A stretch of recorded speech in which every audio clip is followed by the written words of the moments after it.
Hello and welcome to the Second Tier Podcast. I'm Ryan Dilks and I'm joined by Justin Peach because, ladies and gentlemen, it is the final day of the championship season. Here we are. It's finally here. Who's going down? We're going to find out in the next 3 hours or so. Justin, how excited are you?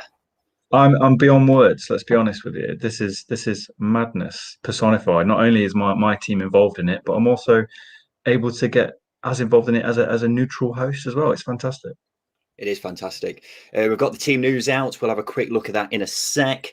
Just half an hour now until kickoff, where we're going to be watching both the Derby and Sheffield Wednesday game, and also the Rotherham Cardiff game, which is also very important. Just before we get kicked off and start looking into the lineups, Justin, I just thought we'd, as usual, go over the permutations of Love today. it. So this is how it's standing at the moment. For Derby to stay up, they need to beat Sheffield Wednesday, or they can draw if Rotherham fail to beat Cardiff. For Rotherham to stay up, they must beat Cardiff and hope Derby fail to win against Sheffield Wednesday. For Wednesday to stay up, they have to beat Derby and hope Rotherham don't win. Now, Justin, we spoke about this, didn't we, in our most recent edition of the Second Tier Podcast. You're still very much holding on to hope that Rotherham will stay up after staying up for a number of months now. Have you lost any nerve in the last couple of hours or so? I don't think so. I know Cardiff's going to be such a difficult game for them, but I think given that Derby and Wednesday coming up against each other, it's such a big occasion. Have either of those teams got enough character to get over it? It's a one-off game. I don't think they have. I really don't. I fully expect Rotherham to pick up a win against Cardiff, and I expect these two teams to draw because they'll cancel each other out. Let's be honest. It's going to be a very nervy game, isn't it? I think we can almost guarantee that both teams aren't very good going forwards. I think that's more than safe to say. So what attacking quality is on show, I'm not too sure. It might actually be quite a, low-key affair at first, and then I've got this kind of in-depth feeling that everything might start kicking off towards the end. We are also keeping our eye on the Rotherham Cardiff game as well, because obviously that has massive permutations, as we say. Justin, let's have a quick look at the lineups, shall we? So first off, we'll go with Derby's team. Not many surprises. Rooney did say in his press conference yesterday that he was going to try something a bit different, which would be a bit interesting when it's a massive game, but he hasn't really, from the looks of it, gone for anything too different. What do you think? It's as you'd expect with the team that's available to him. I think the only surprise really might be Patrick Roberts. I think he's not really shown what he's capable of yet, especially in the big games like this. Derby have had big games almost every week, and I think Patrick Roberts has failed to deliver, and quite a few supporters of his ex-clubs might not be surprised at that. I think the biggest surprise in this squad is Curtis Davies coming back from the dead. It's I think he tore as a kid. I don't think he ruptured it, but still, all the way back in December, that's a big comeback. That is, and he's a leader. He's much needed in that dressing room. Yeah, it's impressive that he has managed to come back. I was a bit surprised to see Jozwiak on the bench. I've not been a fan of Jozwiak this season, I must say. He has been very, very average. For a player who cost 4 million, he really has not done much at all. But I thought this might be a game where he's got to be included because he has cost Derby so much money and he's clearly worth something, isn't he? So I was a bit surprised to see Martin Waghorn start. He's been someone who's come in for a bit of criticism from Derby fans recently for not necessarily, from their perspective, putting in as much effort as they might like. And he's not really performed too well either in the last few games. So he was a surprising one for me as well. What formation are we going for? I think this looks like a 3-5-2. I think he's trying to match up Wednesday like Rooney's done all season. He's tried to, I'll say all season, throughout his 10 years, trying to match teams up. I think that's a mistake. I'd have gone with a 4-2-3-1 and started Sibley, but alas, I'm not the man. I'm not the manager. I think, yeah, I don't think the 3-5-2 is going to work in Derby's favour against Wednesday. I think Wednesday are much better drilled at the three at the back and the wing backs than Derby are, and that might see them edge the game. Yeah, worth saying, guys, if you have got any questions or anything that you want us to talk about, do leave a comment, and we'll have a little chat about it when we get round to it.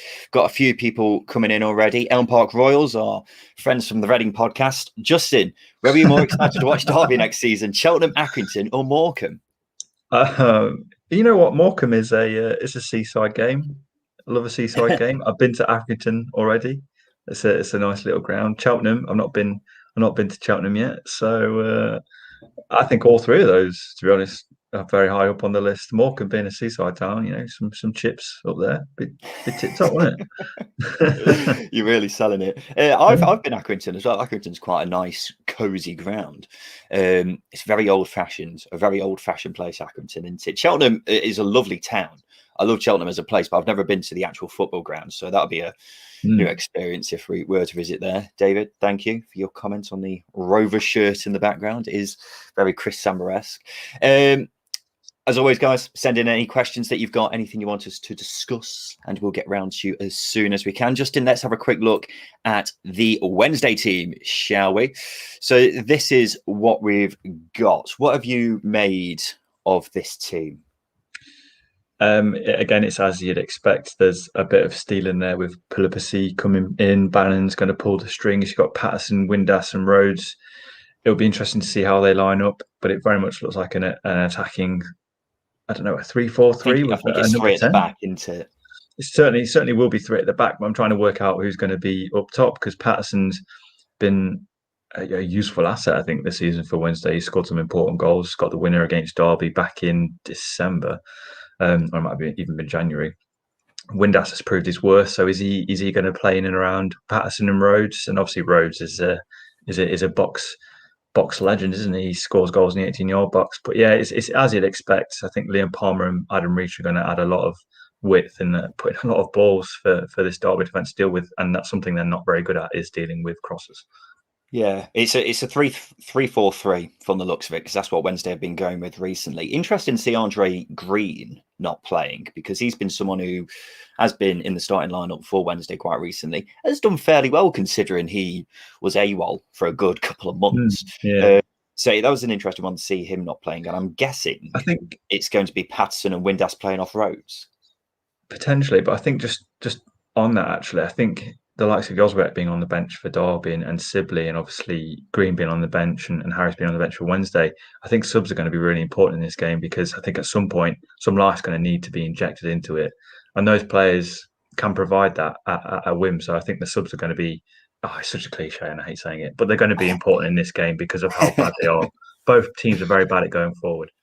Well, if there's going to be one game where the players are going to run themselves into the ground, this is going to be it, isn't it? So I think you're absolutely right. I think it's a very fair point to assume that subs will be important in this game, and how much squad depth you've got in your team when it comes down to the final few minutes, when everyone's going to be a bit nervy, everyone's going to be a bit tired. Those subs will be very important. So I think you're absolutely right to say that. We've got about 18 minutes before kick-off, ladies and gentlemen. Let's have a look through some of the comments. We've got Elm Park Royals again. Good luck to all those involved in the relegation battle today. Can't wish good luck to everyone, guys. Someone's got to go down.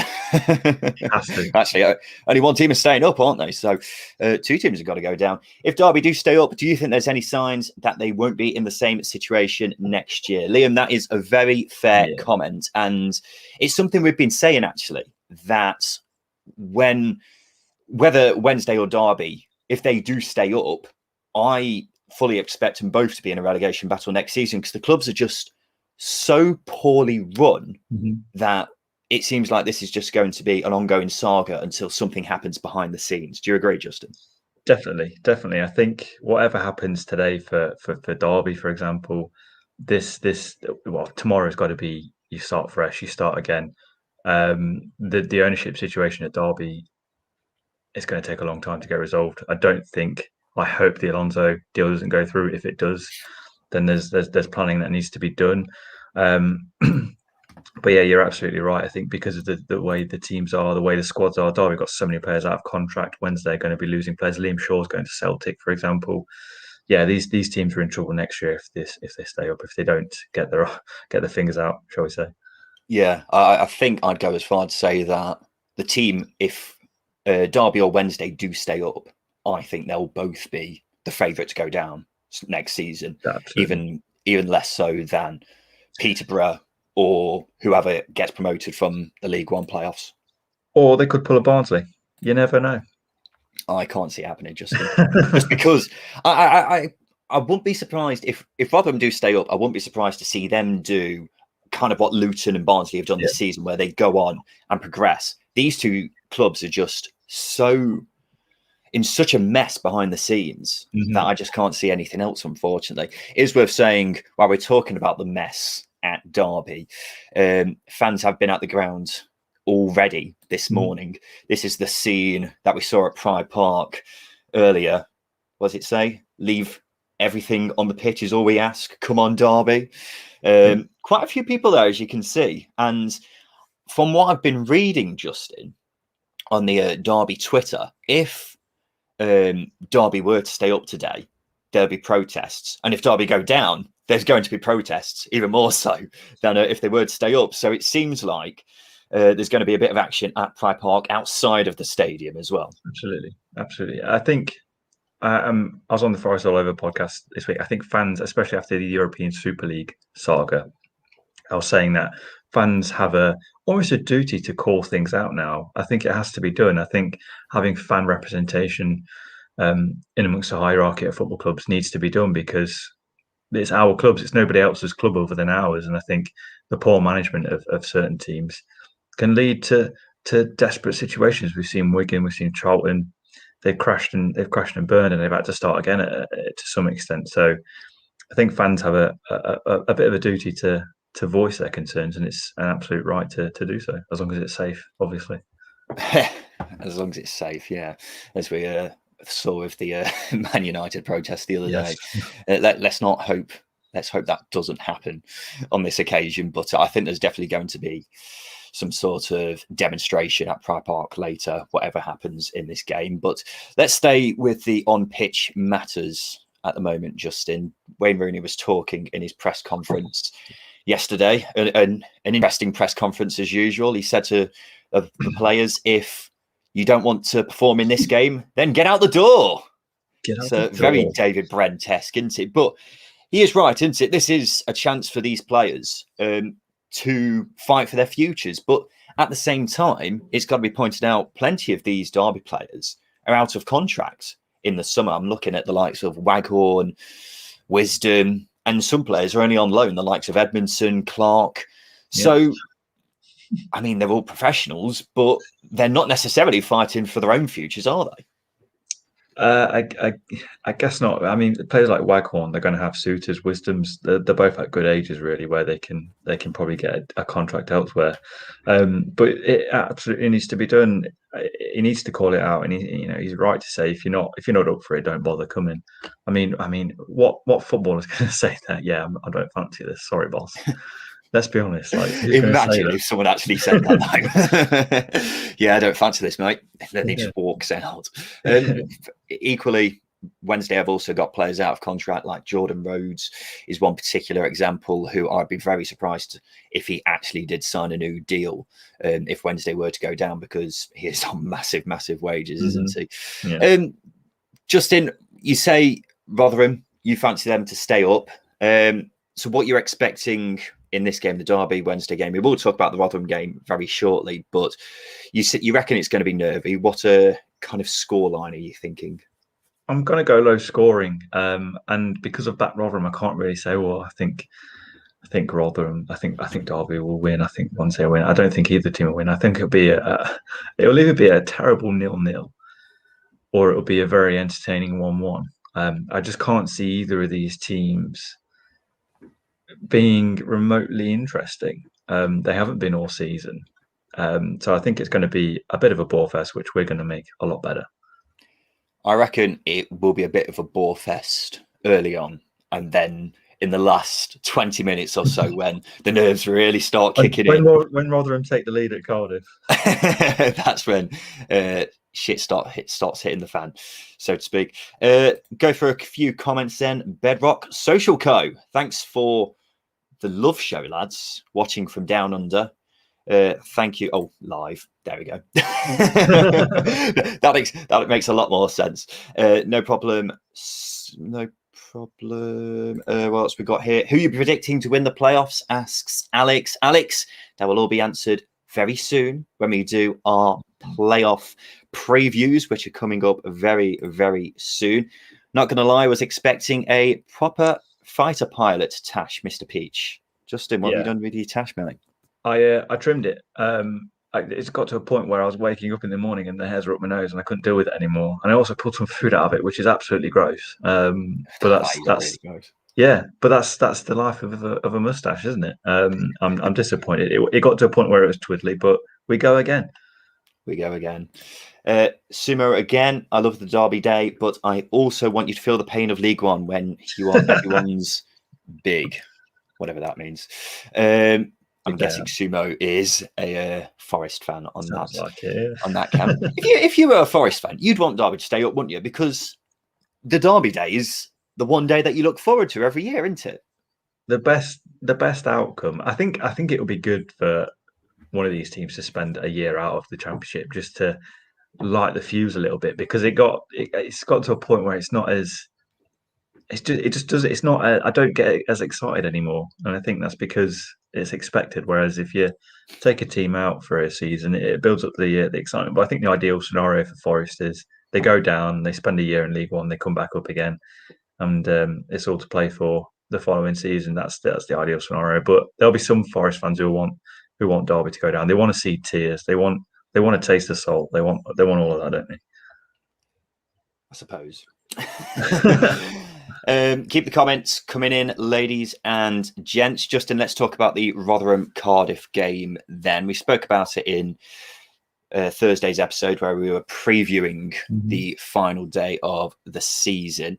Obviously, Rotherham going into this game knowing they've got to win and nothing else will do for Rotherham. They've got to go out there and get the 3 points. But we were saying that Cardiff is possibly one of the worst teams Rotherham could face, really, couldn't they? Mainly because of Cardiff's strengths from set pieces. Rotherham aren't particularly the best at defending set pieces. Also worth pointing out, Cardiff haven't got anything to play for, have they? But considering they finished just outside the playoffs, they are still quite a good side, obviously. So it's going to be a very, very tricky ask for Rotherham to get anything from that game, but you're still fully confident. I am. I just feel like Rotherham have got a lot more about them than the Wednesday and Derby. I know that they've not been able to get over the line over the last few weeks with the games in hand that they've had. But for me, I just feel like they've got a lot of fight. They've got a lot of quality as well. I think the only thing that's let them down is fatigue. But I think given that this game is completely one off now, literally it's nothing. It's all or nothing, which is again isn't a cliche. So it's all or nothing in this game, and I think Rotherham are better equipped to handle that than the likes of Wednesday and Derby are, because they'll falter for me under that pressure. Rotherham are a hard-working side, aren't they? And one of their main setbacks has been this tricky run where they have just been absolutely knackered. And as you quite rightly say, this is one final push. It just depends whether they have got any energy left in the legs. But I think they're running on extra at this point, aren't they? Let's have a quick look at the Rotherham team once I just get it up. Rotherham have been trying to rotate players as much as they can, but they have got quite a small squad. One of the smallest squads in the Championship, haven't they? But this is the team, Justin. What do you make then? What do you make of that? Florian Josefzoon is an interesting shout to be on there. Absolute seeds if he sends Derby down, I tell you. He's on loan from Derby. Exactly. He could send Derby down. I think that's the only surprise, really. I think Matt Crooks, Michael Smith, that's no surprise, as Giles is on the left. Yeah, it's as you'd expect. Lewis Wing's been, I think, probably been one of Rotherham's best players over the last couple of weeks. But it's been fairly, I wouldn't say repetitive, that's the wrong word, but it's been fairly a similar lineup over the last 4 or 5 games, starting 11, shall we say, from Paul Warne and Rotherham. So the only surprise there is Florian Josefzoon. He's come from nowhere. Literally, he's come from nowhere. That surprised me. It's taken me aback a bit. Yeah, it's a 3 at the back once again with Ihikwe, Harding, and McDonald. at the back. And then I'm guessing Joseph Zoon is playing in the front three along with Smith. And he might even be playing off Smith alongside him, to be honest with you. Well, the wing backs are going to be Giles, and maybe it is Joseph Zoon actually. Yeah, surely not. You can't have Joseph Zoon as a wing back, can you? I wouldn't put him down as the kind of player to be a wing back. I will be honest. We've got McDonald and Wood at centre half. We've got Harding at right back and Giles at left back. We might even be seeing a four at the back here. Possibly. It'll be interesting to see.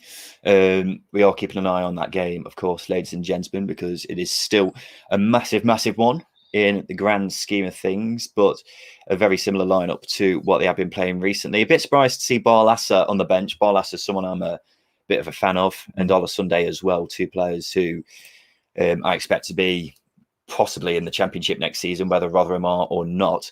But this is their chance to come off the bench, of course, because as you quite rightly say, subs are going to be massive in this final day where everything is on the line. It's all to play for. Just a few minutes to go until kick-off, ladies and gents. 5 minutes. And then here we are. The final day of the season is here and with us.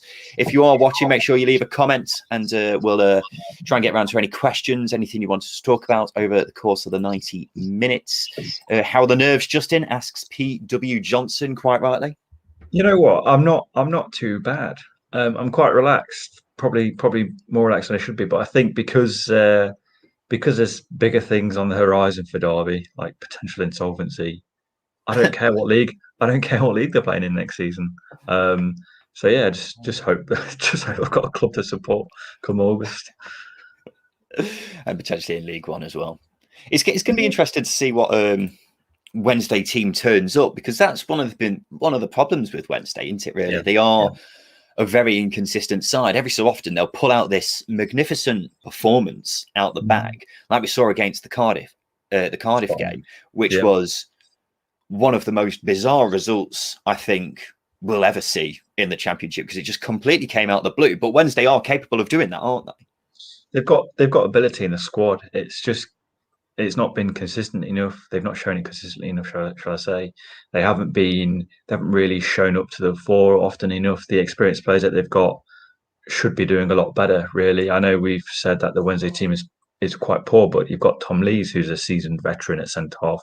The mistakes he's been making in that back four has been something a rookie would do. You've got Adam Reach, who has been a source of frustration, I think, for Cardiff, because he's such a talented player. We saw under Tony Pulis, some of the assists he got were ridiculous, and that's the talent and abilities that he's got. And as we say, there's Jordan Rhodes. There's just experienced talent all the way through the squad that just hasn't done it enough. And it's not good enough just doing it one game in 3. They've got to do it more consistently. Here's a reminder of the Wednesday team for anyone who's joining us quite late. Plenty of talent in there, as you say. Barry Bannon in particular. If he's in League One next season, which it looks like he will be because he signed a new contract not too long ago, he will be an unbelievable player to have in League One, won't he? And even the likes of Pattison, Windass, I imagine, will probably leave because he's been someone who's been linked with a move away. There are some bloody good players here, Justin, who could potentially be plying their trade in League One next season. Yeah, again, it's just finances. I don't know why I said it like that. Financially, there's a lot of money in that squad as well, and good players, but average players in a Championship, I think so. So yeah, I sincerely think that that they will keep some of the players around. And Barry Bannon, I think, is now Mr. Sheffield Wednesday. He's been there so long and played so many games. So yeah, it's a big game for them. And if they don't want to play in League One, then now's the time to show up. Yeah, well, Barry Bannon, I'd say, is not an average Championship player. I think he could quite easily do a job for plenty of teams in the top half of the Championship. Really, he's been such anymore. Yeah, he is getting on a bit, but he's still one hell of a playmaker in the middle of the park, isn't he? He can dictate the tempo so well. Yeah. It is worth saying the Derby players are just prepping to come out. There's the man with the whistle, Mike Dean, refereeing the game. We love it. This is what we came here to see, ladies and gentlemen. Mike Dean in the Championship. But this kind of goes back to what we were saying, Justin.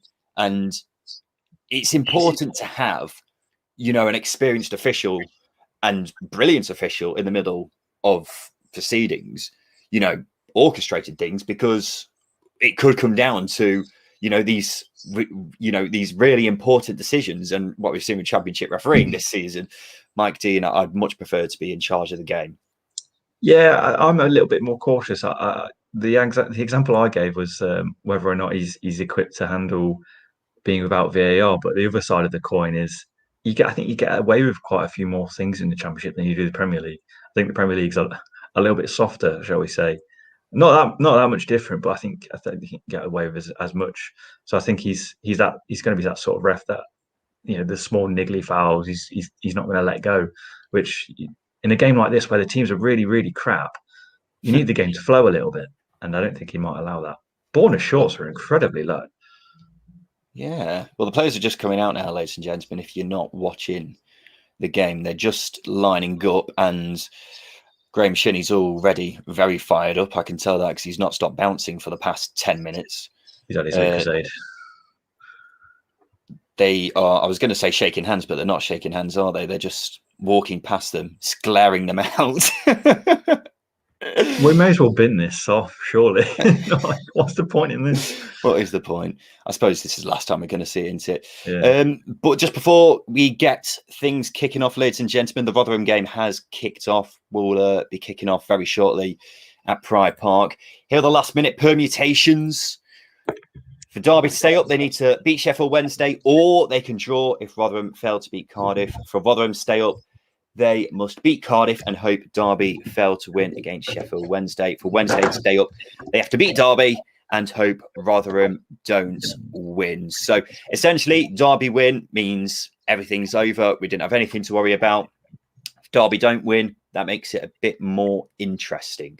If Rotherham do manage to get the lead over in Cardiff, then I imagine quite a few people on the Derby and Wednesday benches might start tremoring a bit, but we'll have to wait and see on that front. That's an interesting point, because I was listening to Neil Harris on TalkSport this morning, and he was saying that for the first half, you don't want to know. You just don't want to know. I know it's inevitable. We're going to find out. Darren Moore's back. Darren Moore is back. Oh, brilliant! I was just about to say we haven't seen Darren Moore in ages, but he's back. That's big. That is big. Wow, fantastic. Oh. Yeah, obviously, maybe they're just setting a bit now. Obviously, Darren Moore, for anyone who isn't aware, has been out of the dugout for quite some time now because of, I think he got pneumonia from COVID, didn't he? He did, yeah. He did. So we haven't seen him in the dugout for quite some time, but he's back and he looks fit and healthy as well. And that's going to be an extra boost for Wednesday in that case, isn't it? Massive. That's why I said the nerves were just kicked in a little bit. I was hoping that he'd spend an extra week in bed, but yeah, this. That is huge. I'm delighted to see him back because he's such a good guy in football. But from Derby's perspective, that is a bit of a blow, because he's a very good inspirational character. He's a very good motivator. He's a very good tactician. He's a very, very good football coach. And I think that's just may have given Wednesday the edge for me. Well, we are just about to kick off. They've just taken the knee. Well, Wednesday have. Derby stand in solidarity on the sideline instead. So we're about to get things kicked off, ladies and gentlemen, and it is the final day. We've been counting down to this for so long. We thought more would be on the line, but this is it. It's going to be a roller coaster. But this Derby players are in the huddle. Wednesday players ready to go. And kickoff is just seconds away. Justin, you feeling nerves? Well, as I say, since seeing Darren Moore, yes, I am. Are the nerves kind of building for you? Were you all right this morning, but as the hours have gone on, you've just been feeling a bit more nervous? We have now kicked off now, by the way, ladies and gentlemen. We have. I think, obviously, taking the dog out for a walk, it's a chance to reflect on things. But, I was just quite casual, getting wet, not too just soaking it all in. Just literally soaking it. Always let that one go. Yeah, Derby on the attack. Forsyth has played a ball forward to Waghorn, but yeah, I see what you mean. I think you're just a bit ahead of me if you want to just Pause a sec. This is what we've been trying to do for the past few minutes before we went live, ladies and gentlemen. We were trying to sync up, but we're having difficulties doing it. Technology, eh? And what second are you on? 50. Blimey. I've managed to get behind. Liam is also asking to sync up with us. I'm on 1 minute, Liam. I've just hit a minute as well. Great. So we're not that far behind. I think this game's kicked off a bit late, hasn't it, as well? Alex, this could be the second season in a row that a team is relegated due to a points deduction. Very well put. Wednesday. As we said on Thursday's episode, Justin, Wednesday would have actually pretty much been safe had it not been for the points deduction. If they still had the 12-point deduction, then they'd be dead and buried, wouldn't they? But obviously, yeah. With the 6-point deduction, they'd have had a bit of a gap, wouldn't they? But it is worth saying Derby probably should have had a points deduction as well. Yeah, but they, as we well know with the case, Derby did it. Derby broke the rules better than Wednesday did, shall we say? They definitely put their case forward a bit better, managed to get away with it. Derby have got a free kick. Tom man standing over it. It's about 30 yards out. Dangerous position, though. Dangerous position early on in the game. It is also worth pointing out it is absolutely hammering it down in Derby today. It is not nice weather. No, it's very much got the feel of a last day kind of vibes, because it's going to be a scrappy game anyway, isn't it? I think we thought it was going to be the case, whatever the weather. Ball's played in, and Forsyth is heading it back. A bit of head tennis, but Mike Dean is blowing. Shirt there. He's blowing for a foul. No, offside. Offside. There we go. Are we in sync now? My camera's panned to Mike Dean. There we go. We're pretty much spot on. Fantastic. Refereed Sheffield Wednesday when last relegated to League One in 2010. Oh, bloody hell, that's not good, is it? Who's a Derby fan at the EFL, at the Referees Association, whatever they do, because they've clearly gone with the omens there. Well, it is worth pointing out, Wednesday haven't won at Derby. In fact, they've won once at Derby since 1932, which is quite an impressive stat, because Derby and Wednesday have played each other a lot over the past, 2 decades, really. So that stat surprised me a bit. There was the last win was in 2006, but apart from that, there was a good 70-year gap between Wednesday's last win at Pride Park, I should say. I'm not sure if I said that a second ago. But an incredible 50, stat. that is a 50-50. He's letting it play. Well, no, he's not. No, he's pulled it back. He had the chance to let it play. Barry Bannon was protesting, saying he wanted the game to play on, but he's out on the ground. Is it Windass? No, it's Patterson. That is the best 50-50 I've seen in a long time. That's very Sunday League. That is incredible. That will get you off your seat. As always, guys, if you have got any questions that you want us to answer, we'll try and get to them as soon as possible. Leave a comment down below, and we'll get onto it as soon as possible. Jason Knight's gone down, holding on to his knee. He initially, because he and Patson were the ones who went into the 50-50. Patson was the one on the ground. In fact, he still is on the ground. But Knight got up, and now he's gone back down, and he doesn't look in a good way. He's in a lot of pain. Let's see if he can put that knee down. He looks like he'll be... Oh.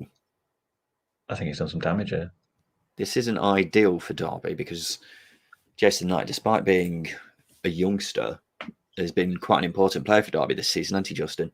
Yeah, they need his energy in that midfield, especially as I say, it's a team that doesn't have a lot of quality and abundance of quality, so having his energy makes up for it a little bit. And you take that out, and the midfield battle. Oh, ladies and gentlemen, there's been a goal at Cardiff. Which way has it gone, Justin Peach? I'm just checking this one out. Hang on a minute. I'm not up to speed. Break the news. Ladies and gentlemen, Rotherham have scored. That is a massive, massive goal. So early on as well. Told you. Wow. Always had faith. That is massive. So while Jason Knight hobbles off, Rotherham are winning. That is huge. That is absolutely huge.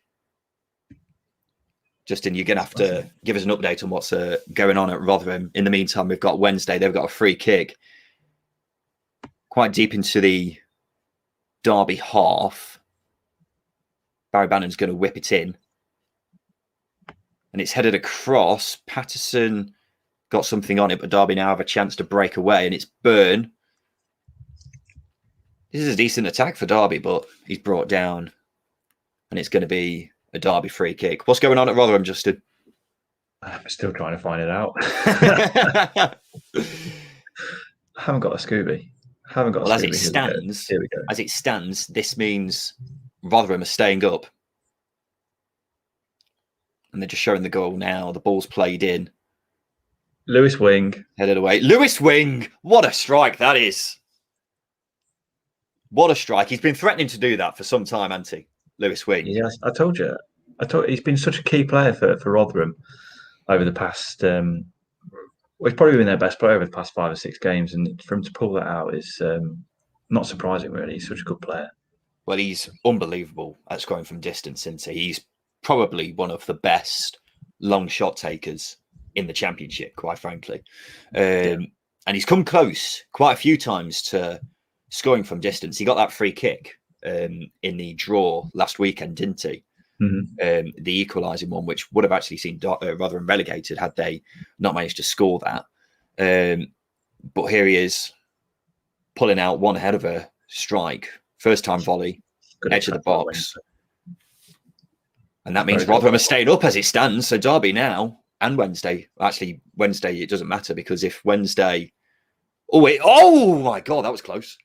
Surprised that wasn't a foul on Shinnie, to be honest. But Barry Bannon with the strike from the edge of the box. I'm not sure how close that actually was, but he definitely connected with it. Marshall, Roos, in the Derby goal didn't seem too fussed about it. Might be further afield than we might think. This would be a good angle to show it back on. No, there they go. Quite far away. Yeah. The thing is, though, it was parallel with the top corner. It was. So I thought it looked like it wasn't too far. But as it stands, ladies and gentlemen, with Rotherham winning, that means Rotherham are staying up with the Derby Wednesday game still 0-0. If Rotherham still hold on to the lead throughout the rest of the game, that means Wednesday are down. Whatever happens, Wednesday will be down. But Derby, if they win, then they'll stay up. So it's a bit confusing, but you'll get the gist of it. It's all part of the fun, isn't it? Derby have a throw in here. Edmondson's going to wang it in. A good long throw. Wang it in. That's something not spoken often enough. Edmondson throws it in. Forsyth is there, and it's going to go out for a corner. Corner. Is your camera really misty? Yes. It's the weather, isn't it? I'd have thought so, yeah. I don't think the cameraman's in a sauna, for example. It'll be impressive if he was. If you are watching, guys, make sure you leave a comment or a question, and we'll answer anything that you put to us while we watch the game. 9 minutes in, still 0-0 here. Rotherham, of course, winning at Cardiff. Nathan Burns going to put in the corner. A lot of action going on. A lot of action going on in the box. Hiding, shall we say? Mike Dean's got his eyes peeled. Ball's played in. It's decent ball. Oh, oh my God. Dear, that's a bad one. Oh, dear. Oh, my God.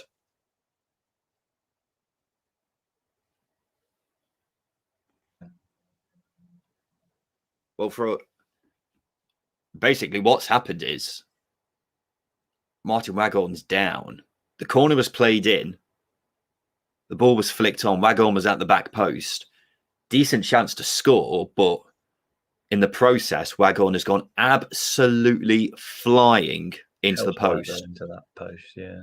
And Ben summed it up quite well. That's exactly what I thought, because he has hit that post hard. It was the way his legs went up in the air as well.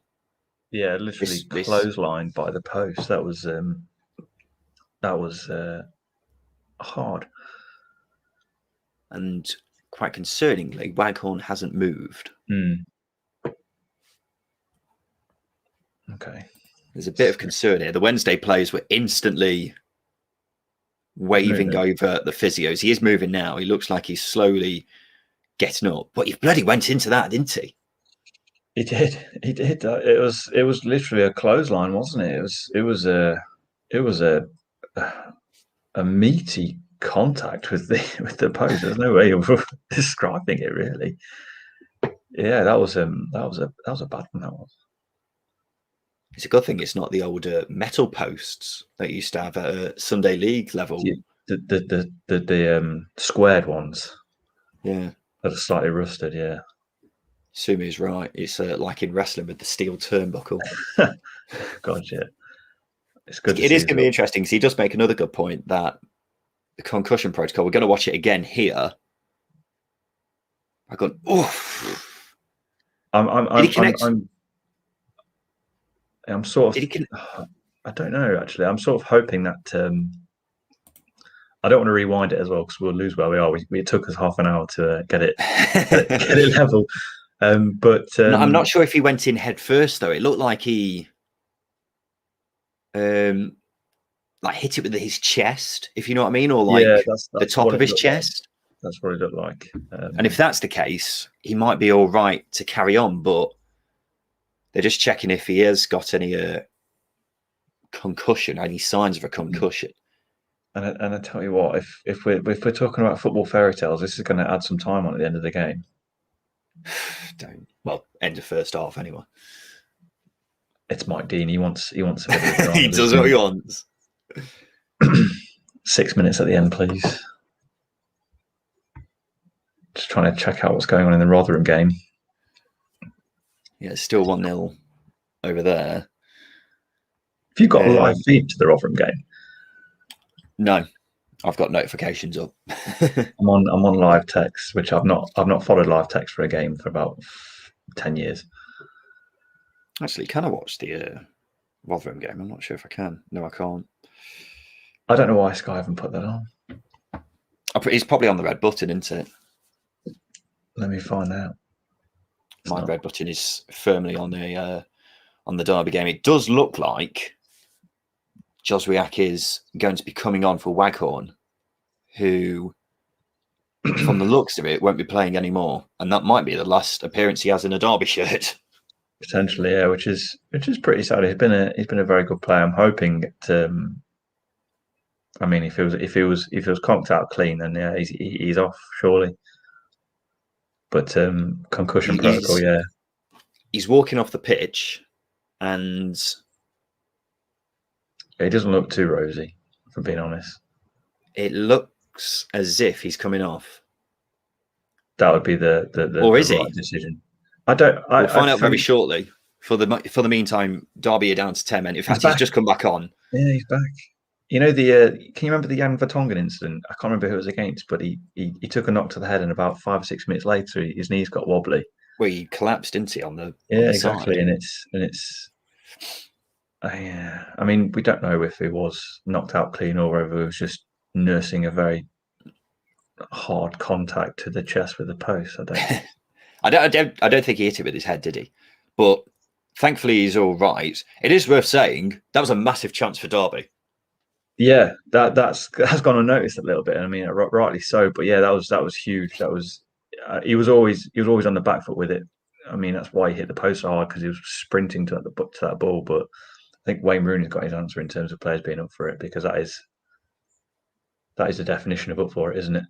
Well, Waghorn is one of those players who Derby fans were saying might not be up for it. I'm not sure how Derby have been given a free kick there, but there we go. Liam, we're currently I'm at the 15th minute. I'm on that as well. Derby have got a free kick. Kel Roos is going to take it from his own box. Remember Phil Babb for Liverpool? Straight in the knackers? Of course we do. How can anyone forget about that? There are certain things like I could watch that again and that would still make me wince. And it wasn't even my era. It was gross, wasn't it? And the damage it could have done. Unbelievable. Those posts were probably a bit harder than the post we've got here as well. Seems like the Rotherham game's quieting down. The live text feed is It not kicking off frequent. much? No, we had a 3-minute gap between things. Jack says he's looking forward to being back next season. He's a West Brom fan, yeah. We're looking forward to having you back, Jack. It'll be interesting to see what squad West Brom have got, because at Championship level, it's a bloody good squad, isn't it? And especially if they've got a Sam Allardyce. Yeah, because, and I was going to say, and who's in charge as well? Because Sam Allardyce with a good squad at Championship level, surely they get promoted. well, he said that he'll stay if he's given funds, but I don't think he really needs funds. Because when you look at the squad they've got, if they manage to hold on to the vast majority of players, it's still a squad that's good enough to win the whole league. You've got Carlin Grant, for example. When we know at Championship level what he can do, we've almost forgotten about him because he's a very, very good goal scorer at Championship level. Grant, Callum Robinson, Dean Garner, Pereira, Ajayi, Bartley. Could just name the whole squad, to be honest. Yeah. Livermore's still there. Yeah, as Jack quite rightly says, Pereira, Robinson, Dean Garner, a very frightening Championship front three. And Carlin Grant, I know he's not really featured that much for West Brom this season, but he's the kind of player that, given a chance in the Championship, would just be unbelievable. How many goals did he get last season? It was about 20, wasn't it? It was about 20 in a struggling Huddersfield team. So can you imagine if Pereira is providing him with a constant supply? Oh, yeah. That will be incredible. Well, he's a proven goal scorer. He's still young. He's only, 23, I think? Mm-hmm. Yeah, 23. So even... Hold on. More big news, Ryan. Wickham have taken the lead against Borough. They just need 12 more. You can do it, boys. It would completely ruin the script of today, wouldn't it? Well, Wickham score 12. Yeah, it would. Yeah. Well, can't wait to see them fly in. Well, this game's kind of just going about itself at the moment. Let's have a quick score check elsewhere. It's 0-0 in the majority of games. Of course, Rotherham are winning. Wickham are beating Borough, which means that they'll be level on points, won't they? With some of the teams in the relegation zone. In fact, as it stands, Wednesday are actually going to finish bottom. Mm-hmm. Yep. So Derby obviously in the bottom three, and Wickham up to 23rd, and Rotherham up to 21st. Yeah, that's how it is at the moment. Coventry are winning. What's going on here? What's Mike Dean doing? Tell him how it is, Mike. Him and Callum Patterson are having a bit of a ding dong. A to-do. QPR winning. Their form in the second half of the season has been absolutely unbelievable. If they had a...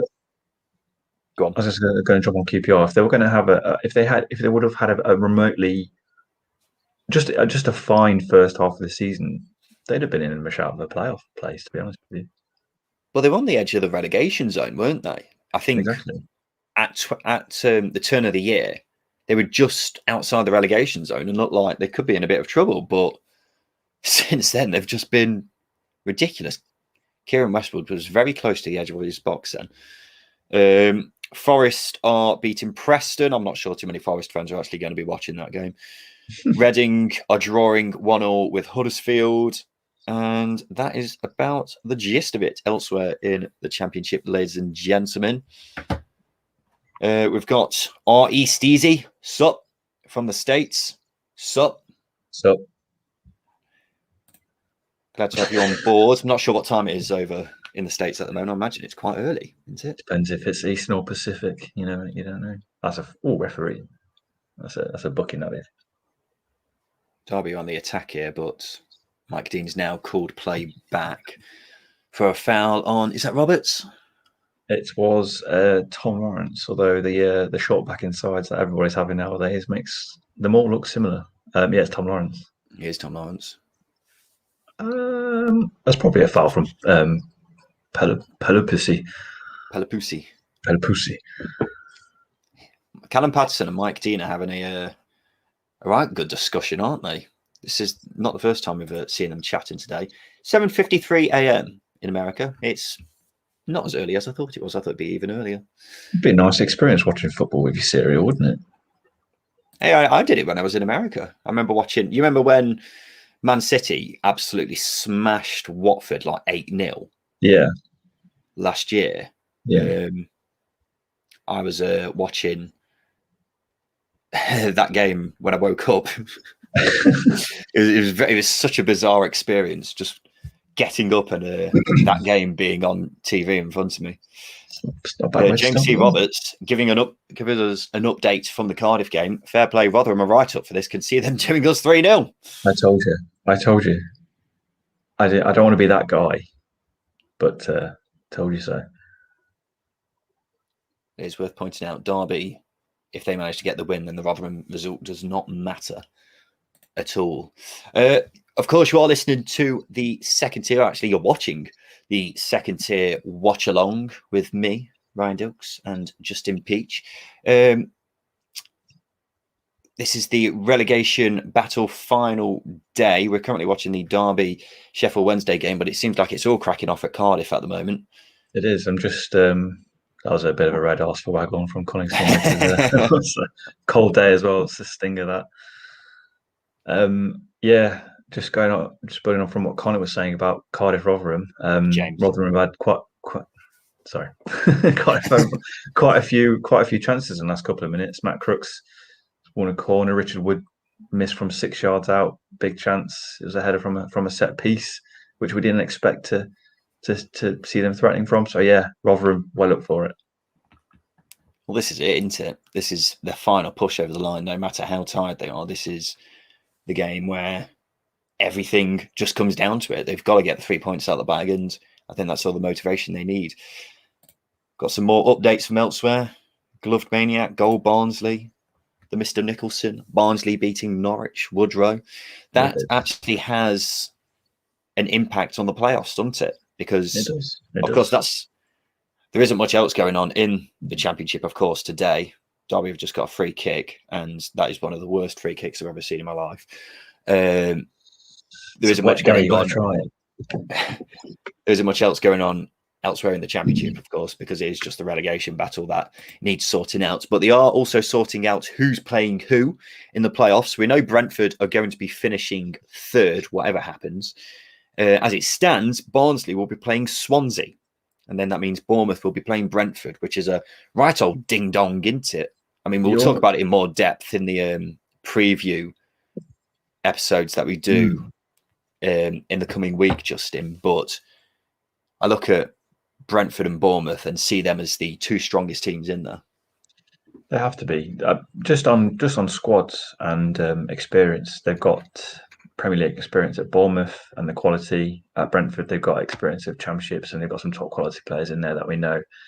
That's what sets them apart from Swansea and Barnsley. But Barnsley will be better suited to playing Brentford or Bournemouth, to be honest with you, rather than Swansea, because Swansea a bit more conservative, a bit more defensive. So that's a trickier game for them for me. But we'll get onto that in a bit more detail when we preview the playoffs. Of course. That's coming up late next week, ladies and gentlemen. We've got a fans episode, and we've also got an expert panel. So 2 different shows with very different perspectives on each of them, I can assure you. Derby have got a corner. Burn is going to play it in. It's another good corner. Yeah, big head away. That's now. Two bloody good corners Burn's put in at the near post. It's nice to see Dunkley back in. He had that bad injury at Wigan last year. Not really heard much about him, actually. But he seems well liked at Wednesday, which is good. They paid a... No, it's a free transfer. Didn't they? Yeah, was it free? I thought they paid money for him. Dunkley, how many games has he played this season? He has played 11 games this season. Yeah. Not been a full season for him. A lot of injuries. Well, it's safe to say, I think, Justin, that Derby have looked the most threatening so far from set pieces. True, but you take set pieces out of it, they're very, very ordinary. That is true. And that's kind of been an issue with Derby all season. They've only scored, a handful of goals from open play. But judging from this game, it looks like if Derby are going to score, it's going to be from a set piece, particularly a corner, because Nathan Burns' corners that he's whipping in are looking very frightening from a Wednesday perspective. Wednesday haven't had too much yet, have they? I don't really recall them testing Roos at all. No, they haven't. There's that pinger from Barry Bannon from the edge of the box, but that was about it, really. They've not made most of their set pieces either. In games where teams are really, really poor with the ball, it's set pieces that make a difference, and both sides are okay at them. I wouldn't say either are particularly good. So if anyone's going to score, it's going to be from a set piece, to be honest with you. 26 minutes gone in this game. As it stands, Rotherham are staying up because they're winning away at Cardiff. Very early on, that goal came in, Lewis Wing, and it means that Derby need to pull a finger out and try and get a goal. For Wednesday, it doesn't mean anything. They are relying on themselves to win, but even if they do win, it won't count for anything if Rotherham win away at Cardiff. And judging from what people who are watching that game are telling us, Rotherham are dominating that game a bit. Well up for it. In fact, just as I say that, James says another big chance for Rotherham. Yeah, Richard Wood again.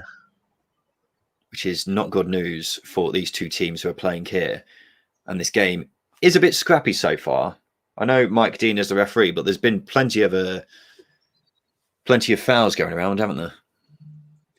Well, we said it was going to be scrappy and it was going to be tight. There are two teams that are down there.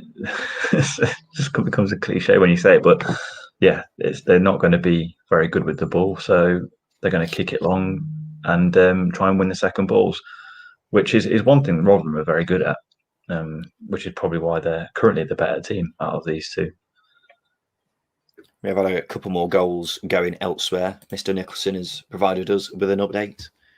Norwich Brendia has equalised against Barnsley, which has an impact on the playoff placings. Also says he'd prefer to play Brentford. I'm assuming he's a Barnsley fan. If it means you... Oh, yeah, well... I mean, I said that. I think Brentford are a bit more frail than other sides. They've got previous with bottling it, shall we say? So I'm not surprised. Derby on the attack here. Good tackle there. Pelupasi goes out for a throw-in. so underwhelming some of these attacks are. Yeah, well, we thought this would be the case, didn't we? They're not the best teams going forward as it is, but at the same time, they've also got the nerve factor to deal with, haven't they? Mm-hmm.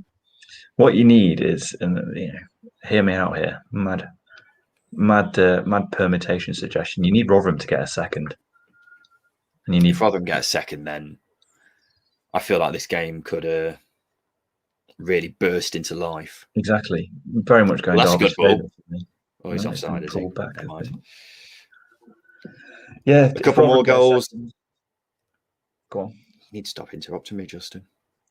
A couple more goals going in elsewhere. Reading are beating Huddersfield 2-1. Blackburn and Birmingham, they're drawing 1-1. Forest still winning away at Preston. At home to Preston, I should say. QPR beating Luton and Coventry beating Millwall. But those games do not matter. All that matters is right here, ladies and gentlemen, the relegation battle. Just coming up to half an hour in. Still 0-0. As it stands, both these teams are going down. Imagine if there were fans there, Justin, and both teams got relegated. It would be the most deflating atmosphere a stadium has ever experienced. It would, wouldn't it? It would be toxic. It would be just round boos from every section of the stadium. Constant boos. We've got a corner here for Wednesday, and that was a pretty good attack from Wednesday. Probably one of the more effective ones, for choice of better words. But yeah, it's a big set piece now for Wednesday because they've got to start showing their quality.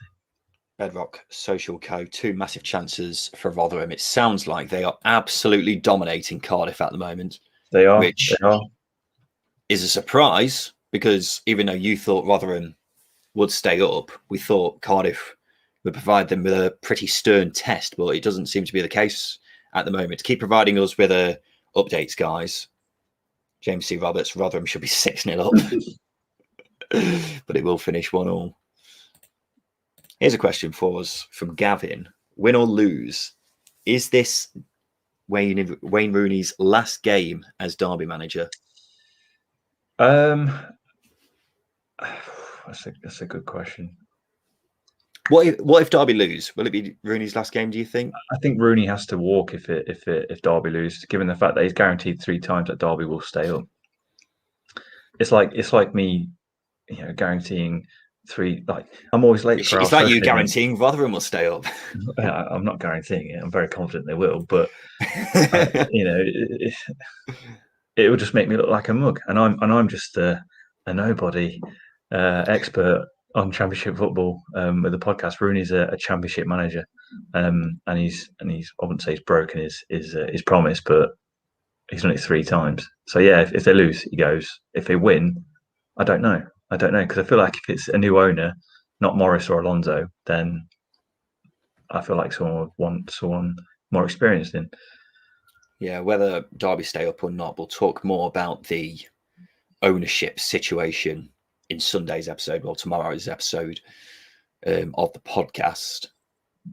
Wednesday, I've got a free kick here. It's quite deep into their own half, but they're still lining up. They're taking every chance with the set pieces that they've got. Barry Bannon's pinged it in. Wednesday have got to give everything here. I know it's staff saying it because both teams do, but Wednesday have got. It's more up against Wednesday, the situation now, given that Rotherham have taken the lead. Rotherham have had a couple of more big chances. Michael Smith's had an attempt. It sounds like Rotherham are absolutely smashing them. Well, this is the issue with Rotherham, isn't it? They create so many chances, so many chances, but it's just the quality of putting them in, which is why they're down there. Wednesday just getting a bit of a foothold in the game now. They've got a long throw, which Patterson has flung in, but it's headed away by Knight, possibly the smallest person in the box. That's a great ball by Bannon's played it. That is a good ball. Ooh, it's going to go out for a corner. Wednesday just stepping up a bit here. Wickham are 2-0 up, Justin. How many more goals do they need? 11? They need another 11 goals. Come on, Wickham. Absolute scenes when it happens. Absolute scenes. I think I'll throw my laptop through the window. I wouldn't know where to start when we talk about that on the podcast. Ball's played in. Adam Reach with an Adam Reach,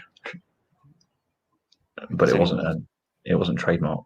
He hasn't done it for a while, has he? He went through that crazy spell where he was just scoring pingers from about 30 yards out every week, wasn't he? And then he doesn't seem to have done it for quite some time. I feel like that only happened. I feel like that was just like a 6-game spell in his career that he's just lived off for a long time now. Maybe he was just extremely confident at that time, and it just kept happening. Yes, I'm a Barnsley fan, lads. Stoke 1-0 to the good versus Bournemouth, which is a bit of a surprise result. Bournemouth not in the best of form heading into the playoffs, are they? They were absolutely flying, but recently they just seem to have dropped off a bit. Since that playoff place was confirmed, they've dropped off. But I don't think Woodgate will want that. You need players to be constantly on it, don't you? Especially going into the playoffs. I think it was. I know QPR went up a few years ago, but they were. I'm talking about the 2013-14 season where QPR were top 2 for such a long time, and they dropped off into the playoffs, and the form was that bad. They shouldn't have really gone up, but these games are one-offs, aren't they? So anything can happen. Well, this will be Bournemouth's 3rd straight loss, which is pretty amazing considering how many games they won in a row. And he's got to be said as well, the 3 games they would have lost, I mean, Brentford, we can excuse that. But Wickham last weekend, and now Stoke, a Stoke side who have really gone off the ball over the past few months, Mm. there'd be two quite damaging losses, wouldn't they? They would, again, going into the playoffs. It takes the zip out of your momentum, doesn't it? It's the wind out of your sails. That's the one. that's the saying I was going You got for. there And eventually. yeah, always takes time. But on a podcast we can edit them out, can't we? I'm just going back to this Derby game. Derby are playing on the second balls here a lot, and they've got a player like Patrick Roberts who has not been in the game at all, and Tom Lawrence. If your game plan is to win them second balls, they're not players you need in that team. Just highlighting some holes in the game plan from Rooney. Yeah, this game has kind of gone how we were expecting it to just beforehand, hasn't it, Justin? So far, it's been very nervy. It's not really been very free flowing. I will say, I don't think Mike Dean has particularly helped things because he's been blowing his whistle like it's anybody's business. Told you. You don't let things go. That's got to be a good ball. That's got to be a good ball. Byrne had a very good chance there to play through Roberts, I think it was. It was. And Wednesday have got the ball back. But Derby have won it again. Shinnie gives it to Lawrence. So you find Patrick Roberts on that right side. He had so much space then, and he just stopped.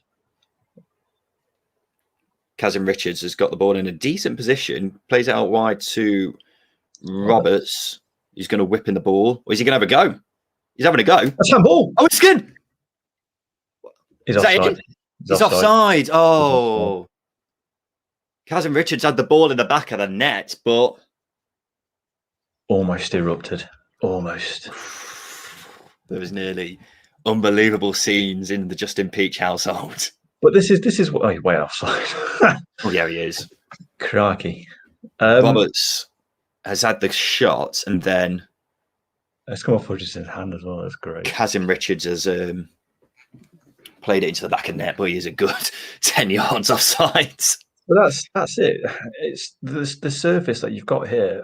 Pingers like that are going to put keepers. It's going to make them very nervous. I think that's kind of poor play from Kazim Richards, to be honest, because he's just got carried away, hasn't he? Well, he didn't need to stray that far offside, and a good striker you won't expect to be, in no man's land like that, really, would you? It's a good point, but again, would he ever? I mean, you've got a good striker would expect the rebounds. I was going to say, would he expect the rebound from Westwood? Because again, Westwood's a good keeper. You should be parrying it out for a corner. But yeah, you are right. Good experienced striker. Can't stray offside there. But it was a very good line from Wednesday, for being honest, as well. Very high. Liam makes a very good point that should give Wednesday a bit of a wake-up call, because they haven't really had it so far, have they? They've not really kicked into life. They were just easing into the game about 5 or 10 minutes ago, but after that, it's gone back to how it was before. It seems like the Cardiff-Rotherham game settled a little bit from what has been utter domination. Rotherham putting Cardiff to the sword. Just going to get some of the stats up here.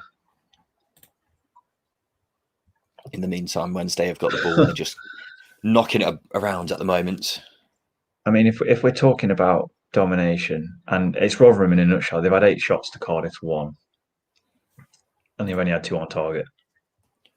Sumu says Wednesday 10 times better than last week. Of course, Forest and Wednesday played each other last week in a game which was not one for the neutral. I think it's fair to say Wednesday had a very good chance, really, to make it a bit more comfortable for themselves on the last day. At the moment, they're going down, whatever the result is in this game. But if they manage to get a result there, then it could have been a much more comfortable experience. Of course, Forest missed a penalty as well, didn't they? I tell you what, that was a very good save and a very good penalty from Very good save. I don't think we spoke about it, but then I think Lewis Graven's missed 6 of his 15 penalties for Forest, so he shouldn't really be taking them. But yeah, as you say, it was a good chance for Wednesday, but it felt like not hope was lost, but it just felt like they'd given up in that game. alas, they have Wednesday, another opportunity. at the moment, they don't really have an opportunity, do they? Because they're relying on Cardiff hitting back at Rotherham. But from the updates we're getting from people watching that game, it's very one-sided at the moment.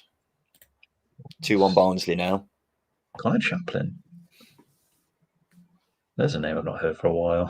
I know he started last week.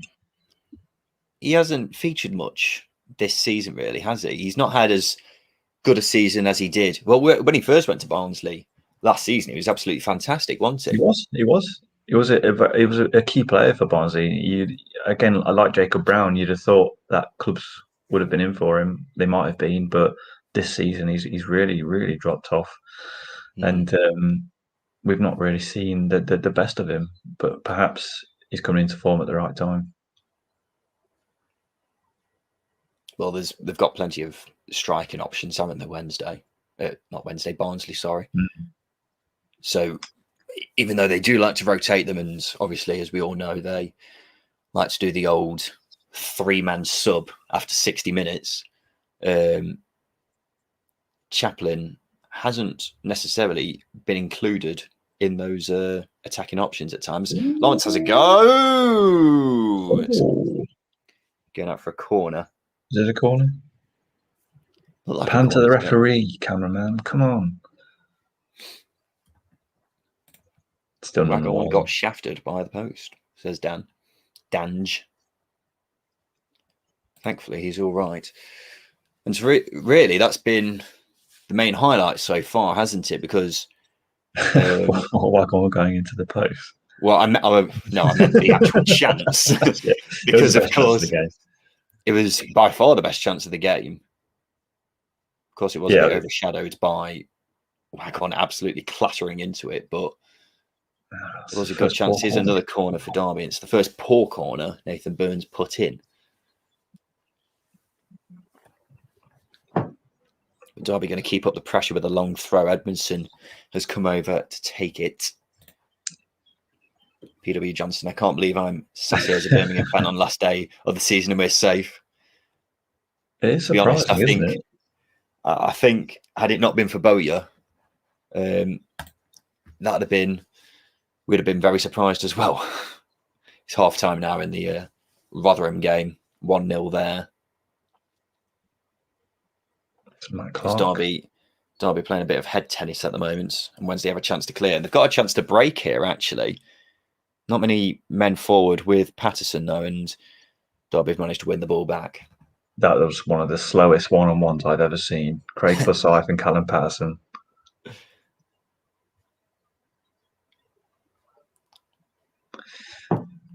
Wagon's got Here space. we go. This is a good chance. Wagon's free in the box. Oh, my God, a better ball there. That was a big chance for Derby, that. That was a poor ball.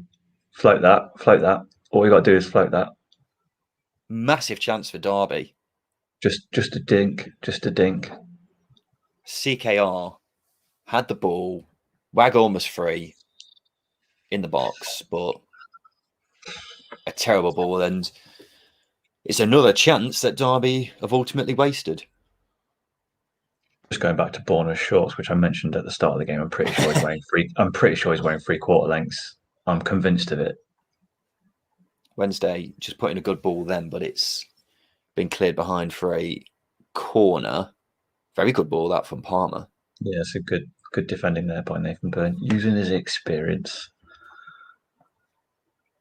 This is going to be possibly the last roll of the dice for Wednesday before half time. If they were to get a goal here, I think there'd be protests in Derby.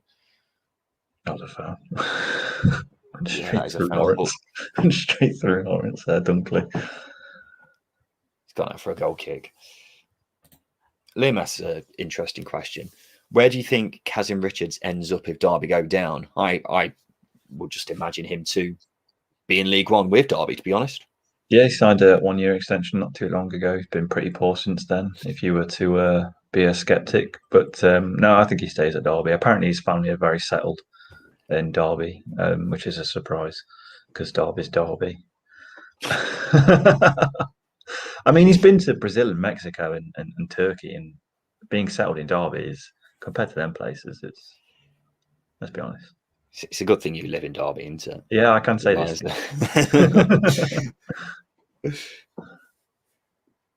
Yep, there you go. Oh, we have got 5 minutes of injury time, of course, because of Watchalong being on the ground for so long after he got clotheslined by the post. Are you expecting it to be a bit more lively in the second half, Justin? You know what? I don't know, because there's not much left in these teams, really. What we're seeing is what we've got. You know, you're coming off the bench. You've got Andre Green, could spark things for Wednesday. Sibley could spark things for Derby. That's it, really. Curtis Davis might come on, which will be heroic for me. Other than that, there's not much else in this game. Kamil Jozwiak can spark things. Patrick Roberts got a run here. He's just megged Bannon, and Bannon's pulled him down. Yeah, Derby have got a free kick, 25, 30 yards out. Very good run from Roberts. Roberts has actually played pretty well so far, hasn't he? Considering last 10 minutes. Well, he also had the shot, didn't he, where Kazim Richards put it in the back of net, but he was offside. That came from Roberts as well, and that came from a decent run from beforehand as well. Yep. He's been Derby's main spark so far, hasn't he? As I say, last 10 minutes he's come into. I think I was saying not too long ago that Derby are relying on second balls and not really had too much joy with them, but their best moments have come from him so far. Wagon's got a free kick. He's going to have a go, but that is another very poor free kick. We saw earlier.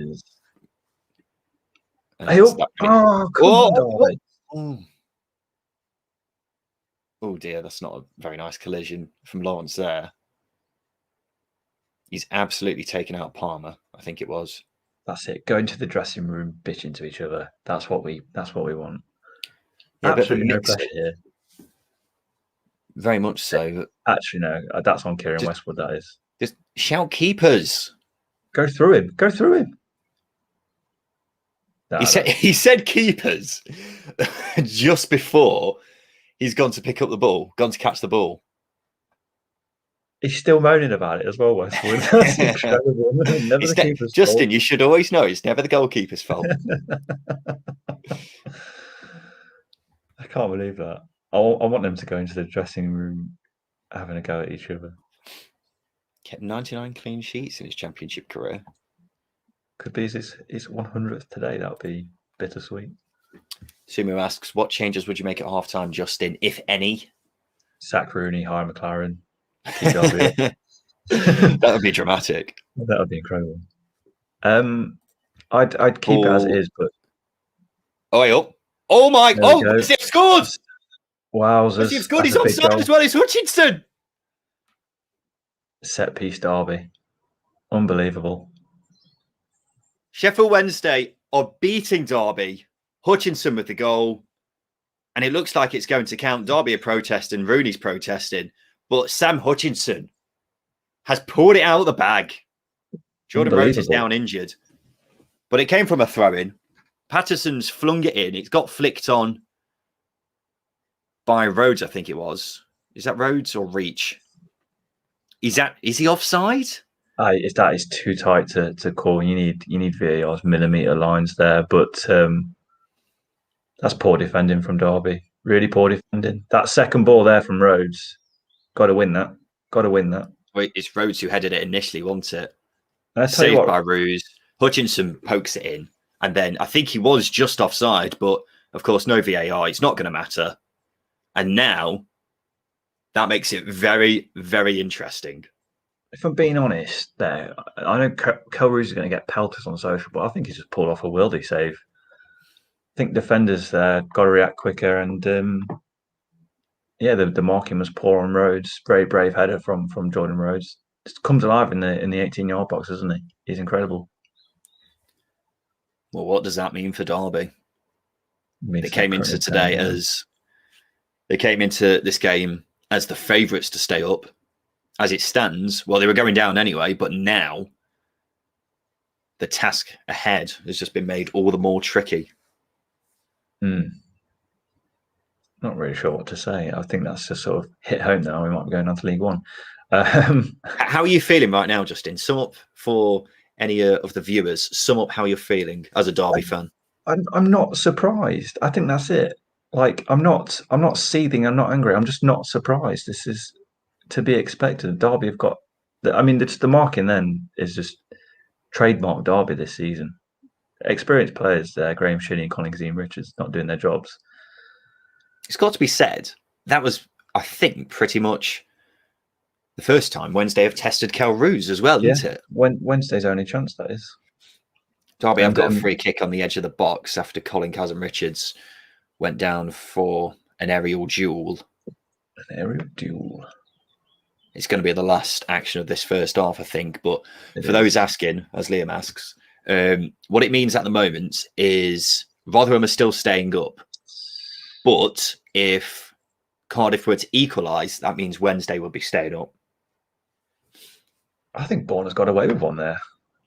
Having said all that, to make it even more interesting, if Cardiff get an equaliser and Derby get an equaliser, then Derby is staying up. So it could all just change like that. That's how tight it is in this relegation battle. Confusion. So much confusion. Almost too much going on. David agrees with you, Justin. Great save from the keeper. Defenders asleep. I just know Roos is going to get pelters there on social, but that's a top save. That and we've got a big free kick here. Well, so far, Derby's free kicks have been absolutely appalling, and this is a chance for. I'm surprised, yeah. Referee's got to pull up Pelupusi. Pelupusi. I can't say that without really lowering my voice. Pelupusi. I go on free kick. He steps up to take it, and it's a decent effort, but it's not enough. It's gone straight over the bar. And that's going to be the end of the first half, I imagine. Here's the goal again. Just shocking defending from Derby, that, isn't it? It's terrible. It's terrible. And I know Sky are doing these replays now for offsides, but a linesman's not going to spot that. That's tight. That is far too tight to call. And he is offside, though, isn't he? I honestly don't know. We've got half time. We're here. It's half time. There we go. We thought we weren't going to have much to talk about half time, Justin. How wrong could we be? Sheffield Wednesday are beating Derby, and Rotherham are winning away at Cardiff. And that means for Derby, they've got a mountain to climb. At the moment, it means Rotherham are staying up. Justin, your reaction to that first half? My reaction to that first half, nothing happened until the 50th minute. Obviously, we had five added on, but Derby, it's just a common case of Derby not taking chances when they needed to. That Waghorn chance, I know he collided with the post, but that was a big chance. Patrick Roberts had a good opportunity from distance, but that's been about it. Wednesday's first real chance of the game, resulted in a goal. That's how tight it's been. It's not been a free flowing half of football, but it's just been a typical game from a Derby perspective. If you are watching, guys, make sure you send over any questions that you've got, and we'll try to answer them during the halftime break. Whether you're watching on Periscope, we're live streaming on YouTube for the first time as well. So hello to anyone who's watching on YouTube. So that's it at the moment. Rotherham winning away at Cardiff. Wednesday winning away at Derby. And at the moment, it's not good reading for Derby fans. Not good reading for Wednesday fans either, but that could all change if Cardiff managed to find an equaliser. But at the moment, Rotherham are the team who are staying up. It's worth saying that during this game, Derby, I wouldn't say have been brilliant, but they have been the better side, haven't they? It's marginal, isn't it? When you look at the quality of the teams, it's been really poor. But Derby have had the better phases of play going forwards. They've been a bit more creative from set pieces as well. But other than that, the game's been fairly level and scrappy. There's not much separating the teams. Obviously, a goal in the 48th, 49th minute is the only thing, and it's come from a throw-in. It's come from a set piece, quite similar to the goal they conceded at Hillsborough actually for Derby. very, very scrappy goal. And as I said, if a team's going to get ahead in this game, it's going to be through a set piece. James asks an interesting question. If you look behind me, it's all it's there ready. The gins, How the long till you get whiskies. the alcohol out, Justin? What are you going to be having when Derby's place in League One's confirmed? What's the first drink you're going to have? I'm just going to look behind me. Might just chug a bottle of Baileys and really make myself ill. Just to try and mask the pain. Yeah. Ben asks, at the moment that's looking unlikely, of course, but if Derby do stay up, do you see them struggling again next season? We were talking about this earlier, Ben, that we think if both Derby and Wednesday stay up, or if either of them were to stay up, then they probably both struggle next season. Probably be the favourites to go straight back down because they have just been so poorly run behind the scenes, and that's not going to change until something does change behind the scenes. Harry, how does this Derby side rank in terms of sides too big to go down from the Championship? I don't think in the Championship you can ever say a side is too big to go down, can you? I don't think that applies in the Championship. It might apply in the Premier League, but in the Championship you can never rule anything out. But I think in terms of, if you were asking me how big do Derby compare to other sides who have been relegated, then you've got to say probably the biggest in the past decade, would you say? I'm just trying to think back. Probably the past decade, yes. But then at the start of the decade, Wednesday went down, didn't they? You've got Sunderland down there. Yeah, exactly. Ipswich as well. I mean, Ipswich, I know they're not as big a city as Derby is, but it's a big club, Ipswich. And don't think any team's too big to go down, as you say. Likes of Southampton, Leicester, Norwich, Forest, they've all done it in the past 15 years. There's no team too big to go down in this league. In terms of budget, yes, far too big to go down. Absolute travesty that both Wednesday and Derby are in the bottom three of the budgets they have compared to the likes of Rotherham, Wycombe, Luton, Barnsley. It shouldn't happen that way, but that's how badly run they are. Incredibly badly run. Also got to remember Forest were in League One not too long ago, weren't they? I say not too long ago. You're talking 10 years or so now since they were in the third tier. And it's interesting, isn't it? Because clubs the size of Derby or a similar size to Derby, they either seem to do one of two things. They either go down and come straight back up, or they go down and kind of just sit in League One for a bit. And it'll be interesting to see which one Derby are based on how everything's going on behind the scenes. I'm swaying more towards the long stay in League One kind of side of things. Yeah, you know what? I completely forgot about Wolves. Wolves went down, didn't they? In 2012, 2013, came straight back up, although they had the likes of Bakary Sacco in their team, which is a cheat code, especially it's a cheat code at Championship level, let alone League One. But the thing that they had was they had good players. They had good players, and it was just a bad season, wasn't it, in the Championship? But as you say, can go one or two ways. Can stay down there for a while. Can come back up. Yeah, if you have got any questions, guys, make sure you send them over during half time, and we'll try to get round to as many of them as possible. Here's a few more questions that we've been sent in. Justin. Reese Easy asks, rank the three: Wolves 18, Leeds last year, Norwich this year. I'll answer first, Justin, see how you react. I'd probably have it in that exact order, actually. Wolves, Leeds, Norwich. I'd edge Norwich ahead of... Actually, no. Yeah, Wolves, Leeds, Norwich. Norwich of a couple of years ago might edge Leeds last year. It's hard to judge Leeds because they had a pause in the season. Would they have run out of grass? Don't know. But that Wolves team was just sickeningly good. It was just terrible for everybody.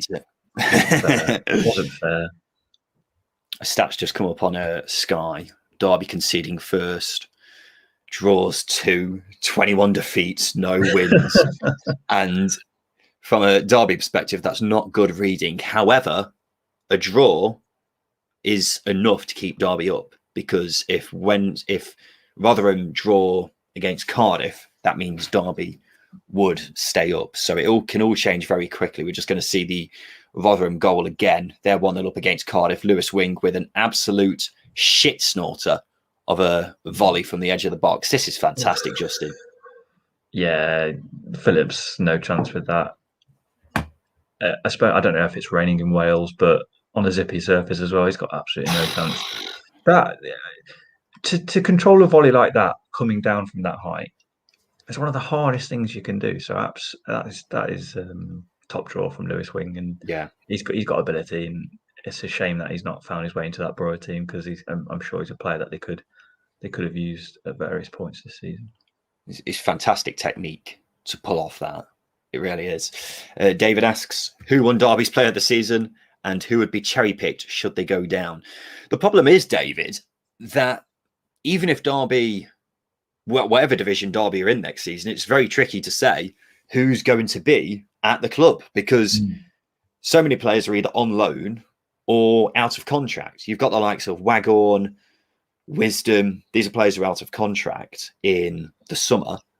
And then the likes of Clark, Edmondson. These are players who probably won't be at the club next season, whichever division they're in, because they're only on loan. So the only players for certain who will be at the club next season are the likes of Byrne, Forsyth, Buchanan, Knight, Shinney, Bird, Sibley, and the rest of them. I've probably missed out a few people there, but the rest of them are just a bunch of young lads, aren't they, really, Justin? Yeah, absolutely. You can't. It's hard to cherry pick when a team's been so bad. I think if you are going to try and take your pick of players, it's going to be the likes of Sibley, Knight, Buchanan, Bird, but they're going to cost a bit of money because of how young they are and the potential that they've got. Other players, Nathan Byrne will be a good pickup. I think Derby got him for a low fee. Because obviously Wigan's financial situation last summer, he'd be a good pickup. He's been Derby's most creative player, which is incredible. He's a right back or right wing back, depending on what Rooney feels like on the day to day.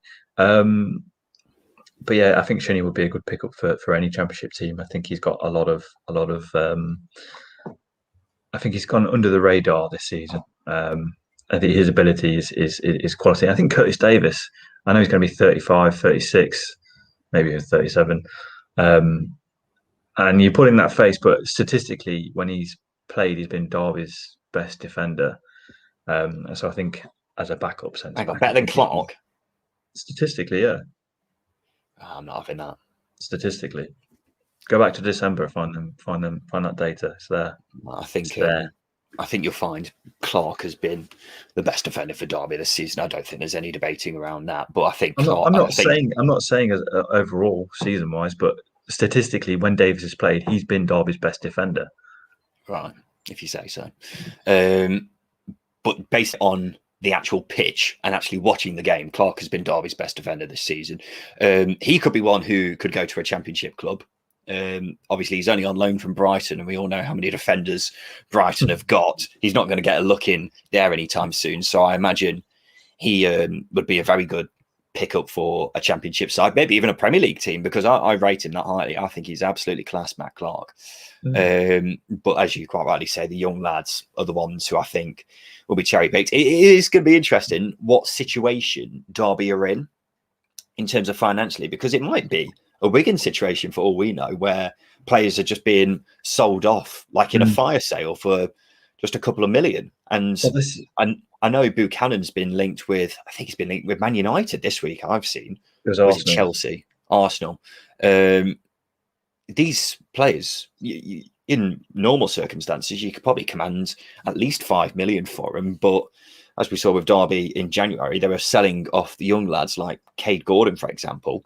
They were just selling them off for $1 million, really, and it might still be the same in the summer. You picked a really bad time to have a drink there, Justin. Absolutely, I did. Well, this is it. Even if Derby stay up financially, their situation is bad. It's precarious under Mel Morris. Could be even worse under Eric Alonso. So I wouldn't be surprised. They could be cherry picked even if Derby stay up. So, to be confirmed. It is worth saying as well, as we were saying right at the start of the broadcast, there has already been fans down at Pride Park before the game this morning who were, I'm not sure if they were protesting. They were offering support, weren't they? Here's an image Yeah. what was going on. That here's a banner, leave everything on the pitch is all we ask. So far, whether Derby fans are happy with that or not, we'll have to have a look on social media to see if that's the case. But if whether Derby stay up or not, there's, from what I've seen on social media anyway, there's going to be demonstrations. And if Derby go down, I think it'll be a bit more toxic than if the club were to stay up. Won't be a positive evening for those at Pride Park this evening, whatever the case. No, not at all. Let's go through some more questions while it's half time. Justin Oscar asks, would you consider streaming on Twitch? Yes, I just don't know how it works. We've only just started with this, so yeah. Do you think Rooney stays if Derby do go down? We were just talking about that a bit earlier, James. It's hard to say, really. Justin, you're not a fan of him at all, are you? You think he should go, whatever the case? I was saying earlier, he's guaranteed 3 times that Derby will stay up. And look, Derby are in the bottom 3 at the moment. Currently, they're losing again. They've said all week. He said in his pre-match presser, that they've been working on their communication at defending set pieces. What happened 10 minutes ago? They can see from a set piece. So clearly things aren't going into the players from the current crop of coaching staff. It's not just Rooney; it's the likes of Rossini, Walker, and Given that are there as well. I think if they do go down, the whole place needs gutting, absolutely gutting, to be honest. Jibs official. If Derby do go down, how do they rescue it next season to avoid a free fall? All depends on what happens behind the scenes, really, doesn't it? If there's no new owner, then who knows what's going to happen? Because Mel Morris has already said he doesn't want to pay for the wages. That's the Derby owner. Has already said he don't want to pay for the wages past this month. He was anticipating the takeover with Eric Alonso to be complete, but that's not looking like it's on course at the moment. We've been talking a lot about Derby in this halftime break, Justin. Let's talk about Wednesday, because as it stands, they're, of course, going down. They haven't had too much, have they, so far? We were saying the goal was pretty much the only time they've tested Kel Roos. And it'll be interesting to see how they come out in the second half. Yeah, absolutely. I think if we give Wednesday any credit, they've been very organised. I think Dunkley's been an absolute boss at the back. Bourne has swept up really well as well. I know Hutchinson's done a really good job as a sweeper. So that back 3 has done quite a lot. Other than set pieces, they haven't had much to defend against. I think the midfield battle is massive for Shinnie and Knight. But I think it's Bannon and Pelupasi. So yeah, it's going to be a big second half. Do Wednesday rest on a 1-0? I think they concede again if they do. So if they go for a second, kill the game, that should see them through, and they'll be begging for Cardiff to put one in against Rotherham. Yeah, the Rotherham game. It'll be interesting to see how that game goes in the second half, because by all accounts, Rotherham have been absolutely smashing Cardiff thus far. Some people have been saying in the comments that it should be about 6-0. So it'll be interesting to see if that pressure carries on. If Cardiff get a goal, then it all changes, doesn't it? That means Wednesday will be staying up. And if Derby manage to find a goal, that means they'll be staying up again. So all it takes is one goal to potentially change everything. Although as it stands, Wednesday can't do much more, can they? They're doing what they can.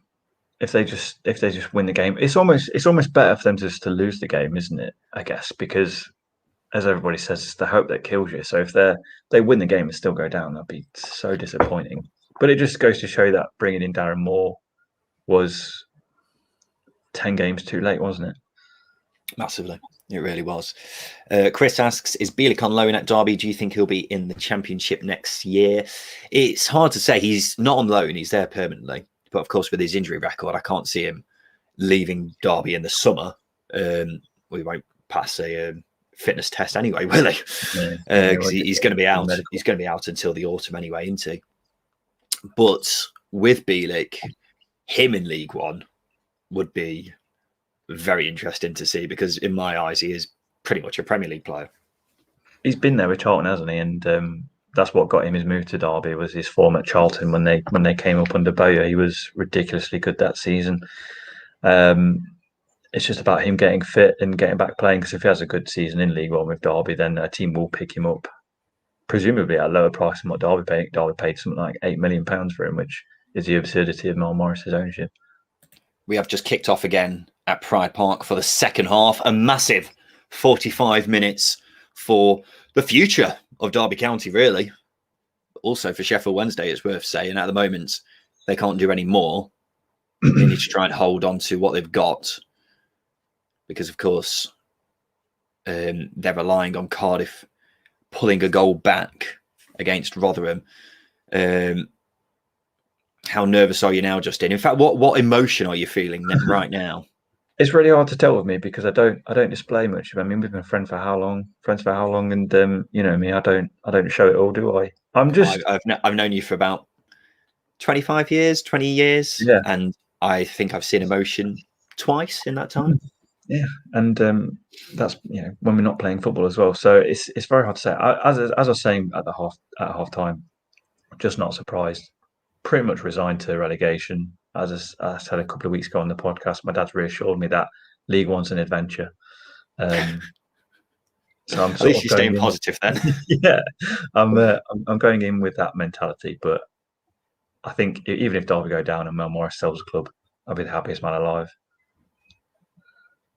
What do you want to happen more? Derby stay up or Mel Morris sell the club? Mel Morris sell the club. I think as we were talking about Derby being in a relegation fight next season. Yeah, that happens. That absolutely happens if Mel Morris is in charge of Derby County. Might well happen. I suppose League One would almost be a chance to press the restart button, wouldn't it? Really, and just change the club from what it's become over the past 7 years or so, where it's just a mess. Yeah, and it's the same with Wednesday. They've got the opportunity to do it as well, but the income you lose from TV money goes down from something like 8 million to 1.5 million. That's almost financial suicide for clubs. You are literally you will make a loss in League One, absolutely, especially clubs the size of Wednesday and Derby with the wage bills that they have. So reset button, yes and no, might happen. Can't see it happening, if I'm being honest. Harry says, in fairness, we, Cardiff, have done more than enough for Wednesday by letting them win 5-0, which is true. But once again, Wednesday asking Cardiff for another favour. At the moment, of course, it's not happening. It's worth reminding people of the permutations.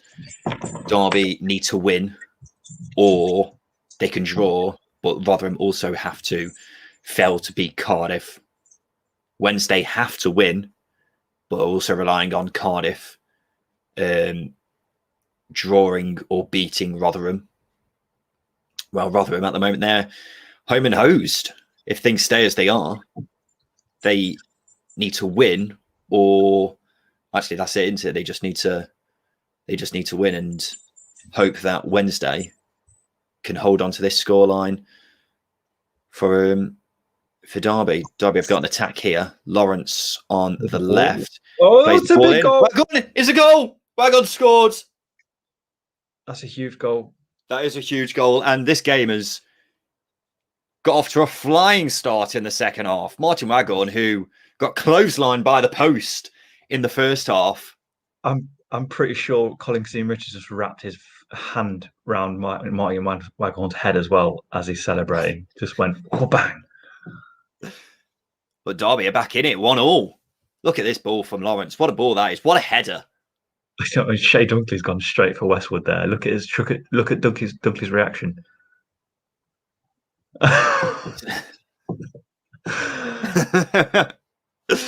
I'm not sure Westwood could have done too much with that, but no, it's poor marking again, isn't it?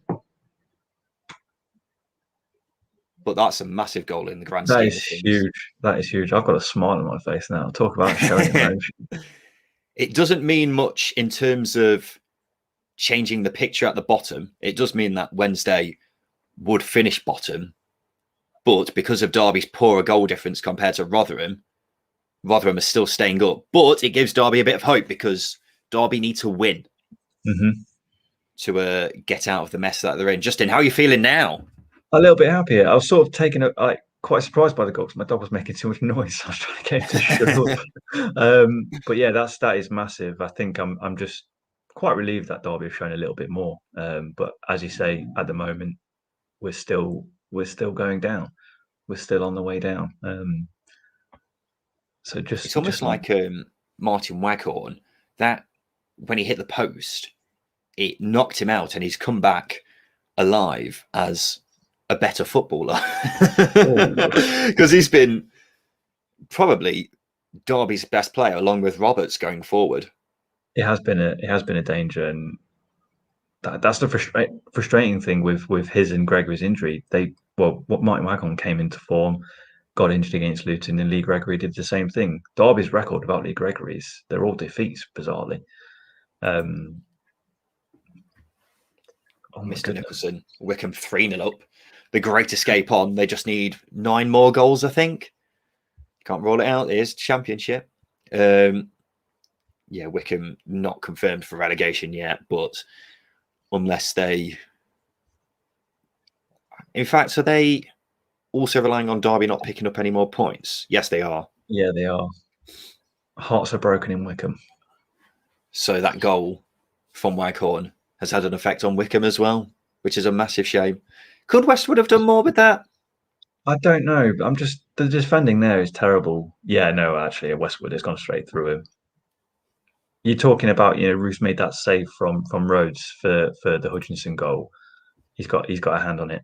Hey, oh my goodness! Oh my goodness! Paddy R. That is incredible. Oh my god! Unbelievable scenes. Patrick Roberts with a screamer. Ooh. Wow. Well, that's changed everything. You rascal, Patrick. That is fantastic stuff. Patrick Roberts. I mean, we missed half the goal, but that is unbelievable. And now, Derby are staying up. How things change. Straight from a goal kick. Roos plays it up the field. Flicked on. Waghorn touches it down. Patrick Roberts, left foot. Take a bow, son. And that has changed everything. That has turned everything on its head because, as we say, Derby are now staying up. Rotherham's win or winning at Cardiff at the moment doesn't matter. Oh, my God. Just seeing Tom White smile makes me smile. Love it. Well, Rooney was asking for passion from his players, wasn't he? And I think you've just seen there, they're not failing in terms of passion at the moment. Unbelievable. How things change. Things change. 2 goals in 6 minutes, and this game's just turned on its head. You're expecting Derby to be dead and buried when they concede the goal, because they've been like it all season. That's good defending, Matt Clark. Bloody hell, that's a good ball in, though. That's not. Roos is going to have to deal with it. That's not a good... Oh, my God. A double flat. Does Kel Roos not know he can catch balls? He is allowed to catch him. It's a wet day, Ryan. We know There's no excuse. He's got gloves on. Backs to the wall stuff. This is where Derby are at the most vulnerable when they score, isn't it? They get worse when they do. Well, for the past 2 games, Derby have gone ahead, haven't they? And then conceded 2 goals very quickly. Yeah. It'll be interesting to see if that happens here. But ball's played in again. Big chance. It's a big chance. Graham Shinnie sold himself there at the touchline. That's it. Who's put that ball in? Pelopsy, isn't it? Jordan Rose. I know you say he's not going to get a deal, but he's been very sharp in this game, and he's had a good run of form as well since January. Really, is he back? It'll be interesting to see where he does play his football next season. But Wednesday, I've got a corner now. Barry Bannon has played it short to the edge of the box. Someone else had a go, but it's blocked. Wednesday's still got the attack on. It's going to be another chance for Bannon to play it in. It's a great ball. And he does it. It's a good ball in. He's headed back across. This game is livened up very quickly, Justin. Yeah, and I think I'm slightly ahead of you. So I'm just trying to realign myself with the time. But yeah, it has livened up. Well, the first half, it was as we expected, wasn't it? A bit nervy, and then we got the goal right at the end, and now first 10 minutes of this, I'm struggling to catch my breath. I don't know how they do it on Soccer Saturday. Unbelievable stuff. Derby have got the ball now. Knight is playing a bit too risky there, but they still have the ball, Derby. And Wednesday have now won the ball back and got the chance to attack. We should probably have a look at the scores elsewhere in just a sec. Rotherham are still winning, but as it stands, that does not mean anything, because if Derby win, then the whole relegation battle is said and done. Points drop when ahead there. That stat from Sky. Sheffield Wednesday dropped 27 from winning positions, which is incredible. And Derby are very bad at getting back into games. So who knows what we're going to see today? Well, it's anyone's call who's staying up now. Yeah. We'll go through a few of the scores from elsewhere while this game's just being played. I'm just pausing because Wednesday have got an attack. Edmondson's won the ball back and he's paid it out. But Wednesday is still keeping up with the pressure. Reach has got a chance to play the ball in. Instead, he's giving it to Rhodes. Pelapusi to Bannon. There's a lot of lefties in this Wednesday team. Reach plays it in. That's a decent ball. My God. Ooh. I'm not sure whether Kelru should have come out for that as well. He's not helping his defenders out so far. But Wednesday is still on the attack. Palmer this time has got the ball out wide. Pelapusi's played it in. That's a good ball as well. That's smart defending from Roberts. But yeah, Wednesday, as we said, Derby are incredibly vulnerable when they score. Gibbs official. Crazy how football can change your mood. Just didn't look like someone slapped his mum at half time. I've not stopped smiling since since we went ahead as well. It's quite right. Rooney's keeping it very calm and collected on the touchline. He's still demanding his players keep the cool, keep their complacency, or not get complacent, I should say. Kazim Richards is fouled, but Derby are going to play on. And this is a good chance for Roberts. Look at the pace. Roberts is on a one-man mission at the moment. Ooh, good tackle there. Needed to make that one, didn't he? I'll tell you what, though, Patrick Roberts has been the spark for Derby, hasn't he? He has. As I was saying, we've been waiting for this form for a long time. He showed it really, really intermittently in spells, and he's finally coming good at the right time, at the perfect time. Perfect time. Derby have got the ball back. While this is happening, I'll go through some of the scores. Barnsley 2-2 against Norwich, which at the moment does mean something in terms of the playoffs, because that means they're going to be playing Swansea. Blackburn are drawing 2-2 with Birmingham. Bournemouth are losing 2-0 to Stoke. This will be the third loss in a row now for Bournemouth heading into the playoffs, which is not what you want as a Cherries fan. And that also means they're going to be playing Brentford as things stand in the playoffs. Brentford, speaking of them, they're beating Bristol City 1-0. Cardiff, as we all know, losing to Rotherham, although that scoreline doesn't matter at the moment. Wickham are also going down unless they manage to find 9 more goals away at Middlesbrough. They're 3-0 up. Coventry are 5-1 up against Millwall, and we're only an hour in. I don't know what's going on the final day here. Preston have equalised against Forest. That's 1-1. QPR 2-1 against Luton. Reading 2-1 against Huddersfield. And Watford are beating Swansea. So some eventful scorelines going on. Plenty of goals around. But all eyes are here at Pride Park, Justin, where Derby, as it stands, are staying up. As it stands, could all change. Another set piece for Wednesday. It's Bannon who plays it in. Ruse this time does catch it, but only just.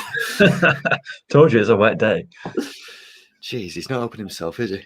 It must be terrifying for a goalkeeper. A game of this magnitude, and you see the rain pouring down, and you just know it's going to be a tricky one in terms of catching the ball, parrying the ball, all that.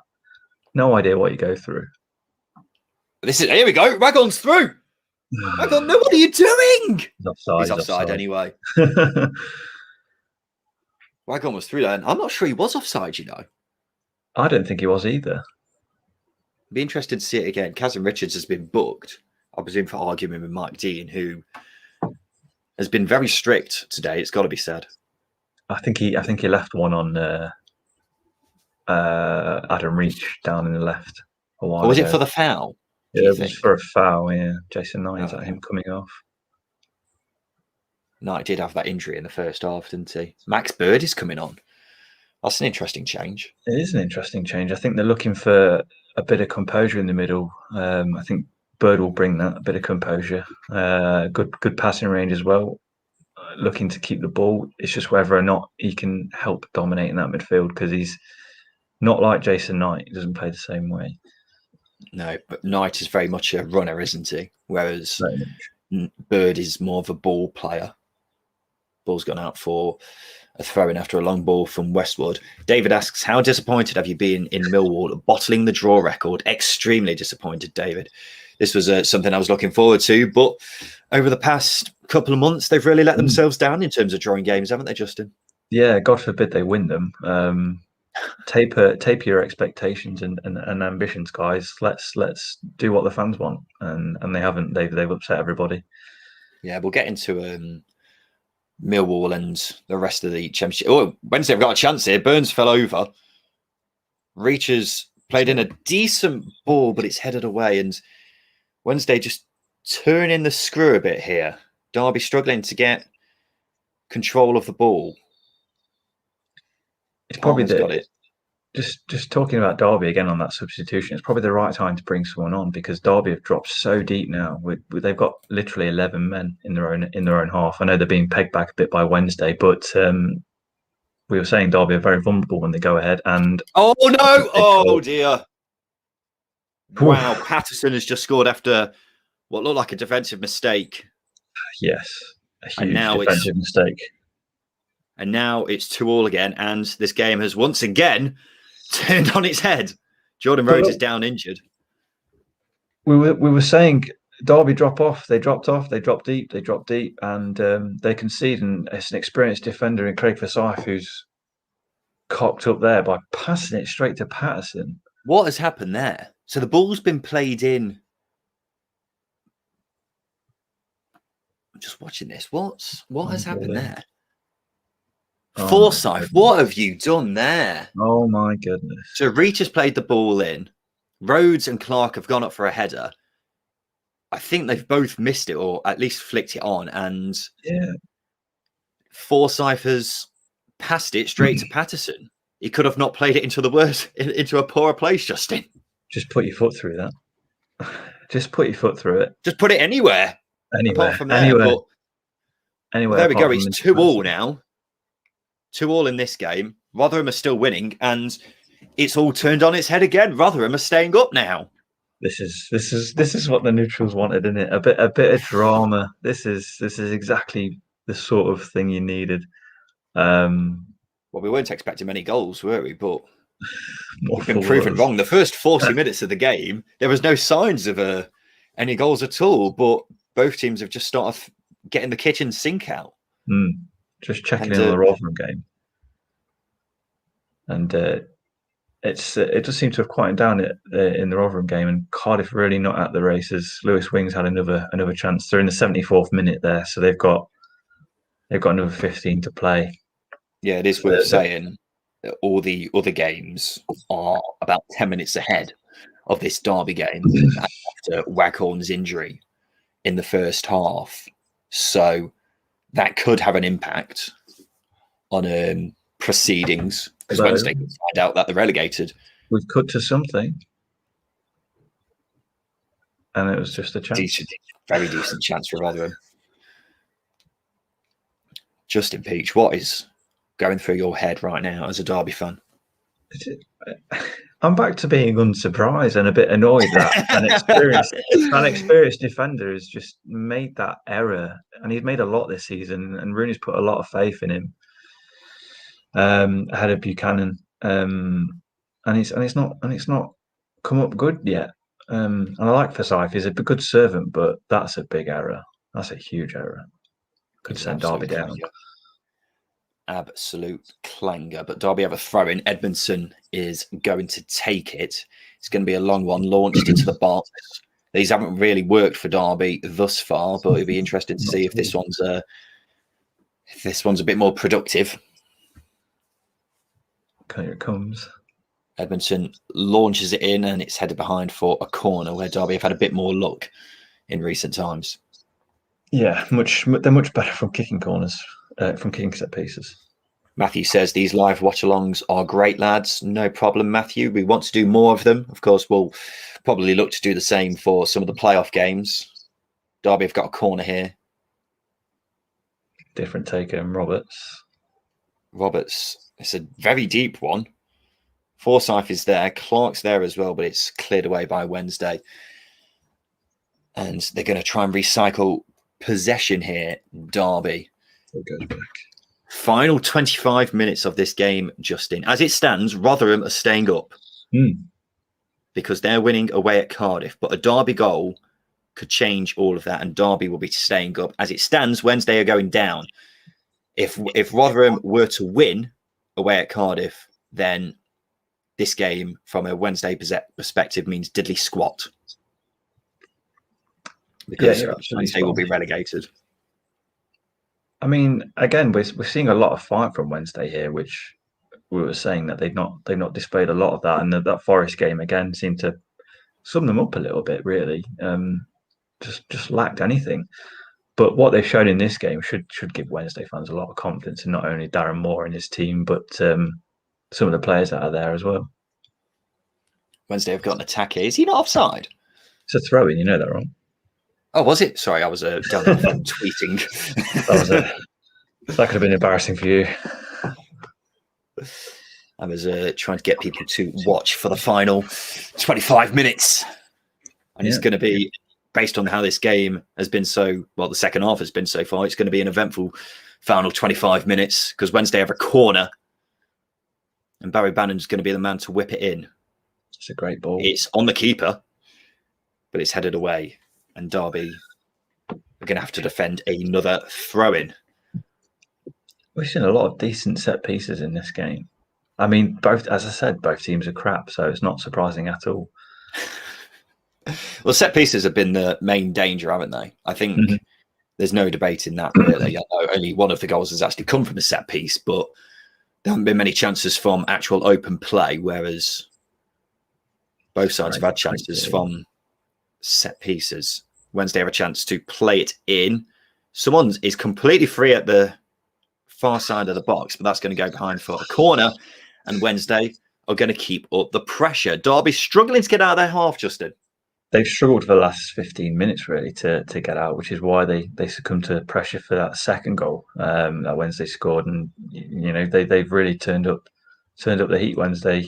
And that's the best thing that they can do at this point because Derby do usually crack under the pressure. It's played back in. Oh my word! Wednesday have scored. Who is it? It's Borna. Wednesday have scored. Can't believe we've let someone. Oh my god! He's wearing 3/4 lengths, for goodness' sake. Wednesday have scored, and that once again changes everything. You can't take your eyes off this. No. This is another set piece. Is he onside? He's not. No, he's not onside. I don't know. That's such a hard one to call. He's not onside. He's offside again. The line just dropped a bit of a clanger there. But it doesn't matter. Wednesday won't be complaining. As it stands, Wednesday is still going down. They're relying on Cardiff to pull something out of the bag, but Derby are through again. Oh, God, I can't take my eyes off this. The second half is exhausting. Oh god. Rooney's not happy. He knows he's getting sacked. So a reminder for anyone who's just started tuning in. As it stands, even though Wednesday are winning, they're still going down. They need Cardiff to get another goal. There's about 10 minutes left, or just over 10 minutes left in that game. Derby can stay up, but they need to try and find 2 goals from somewhere if things remain as they are. They've got another chance to launch in a throw in here. Edmondson throws it in, but it's headed away. And they're still keeping up with the pressure. They managed to win the ball back. Roberts whips it in. Decent ball. Westwood parried it. Clark's there, but it's rolled out for a free kick. I'm not sure what that was for. Oh, it's obviously the challenge on the keeper, but this is what I mean with Premier League referees. Janssen gets obliterated by Carlton Morris, and it's nothing. And we see a soft one against Luton for Rotherham, and then that one again. My God, I don't know if he is offside. He is offside, but Craig Forsyth's position. He's behind Bruce as well, I think. I mean, it doesn't matter. The linesman's never going to give that in a million years, is he? No, not without the good old VAR. VAR telling you the toenails offside. At least we're getting drama, Justin. Makes it work. Makes the watchalongs a lot easier, doesn't it? Guys, if you have got any questions, we will answer them as soon as you can. Make sure you put any comments down below, and we'll try to get around to them if we can. If we manage to pause for breath at any chance. I might even move to go for a wee or anything. I get a drink. This is just. I know. I'm starting to get a bit of a headache. It's just this second half's just been like a whirlwind, hasn't it? Derby are ringing on the changes. Buchanan's coming on. He can provide a bit of an attack from the fullback area, and Joswiak's coming on as well. Derby are at that stage now where the sink's going. I think the cutlery's going in as well. The wardrobes, the dishwasher. Derby are throwing all at it. Absolutely everything. I'm just trying to get a gauge of things on Twitter from some Derby fans. What have we got? What are they saying? What's the perspective? Some more hate for Kel Roos, which is a bit bizarre. I don't think he's covered himself in glory with some of the crosses that have come in, I've got to say. If this was horse racing, they would have brought the curtain out for some of these by now. Anything else? Defensive disaster class it is. Yeah, it is. Yeah, absolutely spot on there. I think everyone's nailed the mood. I'm just having a look at how things are going on in Cardiff. Because, of course, a Cardiff goal changes everything. But right now, Rotherham is still staying up. If they can hold on to what's going on over in Wales at the moment, because this result is a bit of a nothing result as it stands. But Derby being on Joswiak and Buchanan. Not sure how all these players are going to fit into this system, Justin. No idea. I wouldn't be surprised to see Curtis Davis come on at number 9 at some point. That's another foul, that is. Bourne has left 2 elbows on Colin Kazim Richards there, and he's not been booked for either by the looks of it. Just going back to the Rotherham game as well. Kiefer Moore's gone off, Harry Wilson's gone off, Bakuna's gone off. Jacob Murphy's up front, and Mark Harris is in behind them. Yeah, I have to say Rotherham will see that out. From what I'm seeing, it looks like Cardiff have had absolutely nothing all game. Nothing. Really not what we were expecting. It's judging from the Cardiff Twitter, I haven't got the game on in front of me, but judging from the Cardiff Twitter, they had a good chance at the start of the second half, but it looks like Rotherham have come the closest. Derby have just missed a decent header. It's come off the side of Colin Kazim Richards' head, and he has a big head. 15 minutes now for Derby to try and save their season. Of course, Derby need to win as things stand. They need to try and find 2 goals from somewhere. Are you fancying a bit of last-minute drama, Justin? I won't be surprised, because this game's gone against the script that we thought it would go along with. But considering that these 2 teams have scored more in this game than they have done in a lot of games this season, Derby scored 2 for the first time since Luton. It's a massive surprise. But Luke sums it up perfectly. Gotta love the Championship. Buchanan's got a chance to put in a ball here, but that is a poor cross, but he has managed to win a corner. Luke, you're absolutely spot on. You've got to love the Championship. That's why we're here. It is non-stop. I'm struggling to catch my breath. Derby have a chance for a corner. 15 minutes left. It's a big 2 goals Derby need to try and find from somewhere. Without trying to put too much on it, this is Derby's biggest game in over 30 years. Oh, massively. Apart from maybe the playoff final. Yeah, but still, there's a club to come back to at that point. But it's debatable, but I can see what you mean. Oh, that's a ball. Oh, and that will be a yellow card, I imagine. I can't see it being sent off for that. No. Well, Wednesday were through there, but Josriak's brought down the man. Although it was Liam Palmer who was going to be against Buchanan, and I think I fancied Buchanan to win that race. I don't know. Palmer had the run. So that's a good professional foul from Josriak there to keep the score respectable. This is amazing. I love the championship so much. It's amazing, but from a Derby perspective, Justin, I imagine you're not in the best of moods right now. It's painful watching it. Again, you go ahead, and that smile on my face when that second one went in was just unbelievable. And then I'm back to being a miserable old get. So that's supporting a team in the championship for you. Wednesday on the attack, and not the most convincing defending from Edmondson, but Derby have the chance to break forward. Cardiff have scored. They jinxed it. And Josriak's through. Penalty. Oh my God, Mike Dean. It's a penalty. What is going on? Dino knows Cardiff have scored. It's in the wire, isn't it? Is that a yellow? It's a yellow. It's a yellow, isn't it? Josriak's won a penalty for Derby. And Cardiff have scored, meaning Derby will be staying up if this goes in. What the hell is going on? Football. Oh my God, Cardiff this is massive. This is massive. Cardiff have scored. It's not updating for me. Update, you bastard. I can't watch, man. I can't watch. Sorry.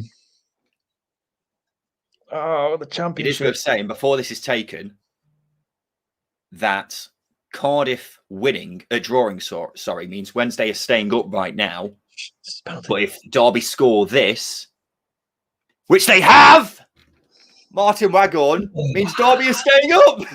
Come on, son. God, I hate this. Oh my God, this is. Ladies and gentlemen, the championship. The championship. What can we say? There's still 13 minutes left. And if that game if Cardiff stays as it is, that means Rotherham are down. And then we're just going to watch 10 minutes of Wednesday just trying to get a goal, because Wednesday know now if they score, they're staying up. Oh my God. That was a horrible ball, guys. My headphones have just died. This is going to reassure me a lot. Hang on, my headphones have just died, Justin. It's all right. Marlon Pack. Marlon Pack has saved. He saved Derby and Sheffield Wednesday. Oh, I actually am a little bit heartbroken for Rotherham, because that's more significant. Like, Rotherham have to win. That's more significant than either of these two teams picking up points. My God, and they've played so well. It sounds like Cardiff have not deserved that goal whatsoever, but I don't think Derby or Wednesday will be complaining. A ball. Wednesday have gotten a chance. Wednesday have gotten a chance to break now. Shea Dunkley's been booked for something. Oh, here's a chance. Oh no! Do something with it.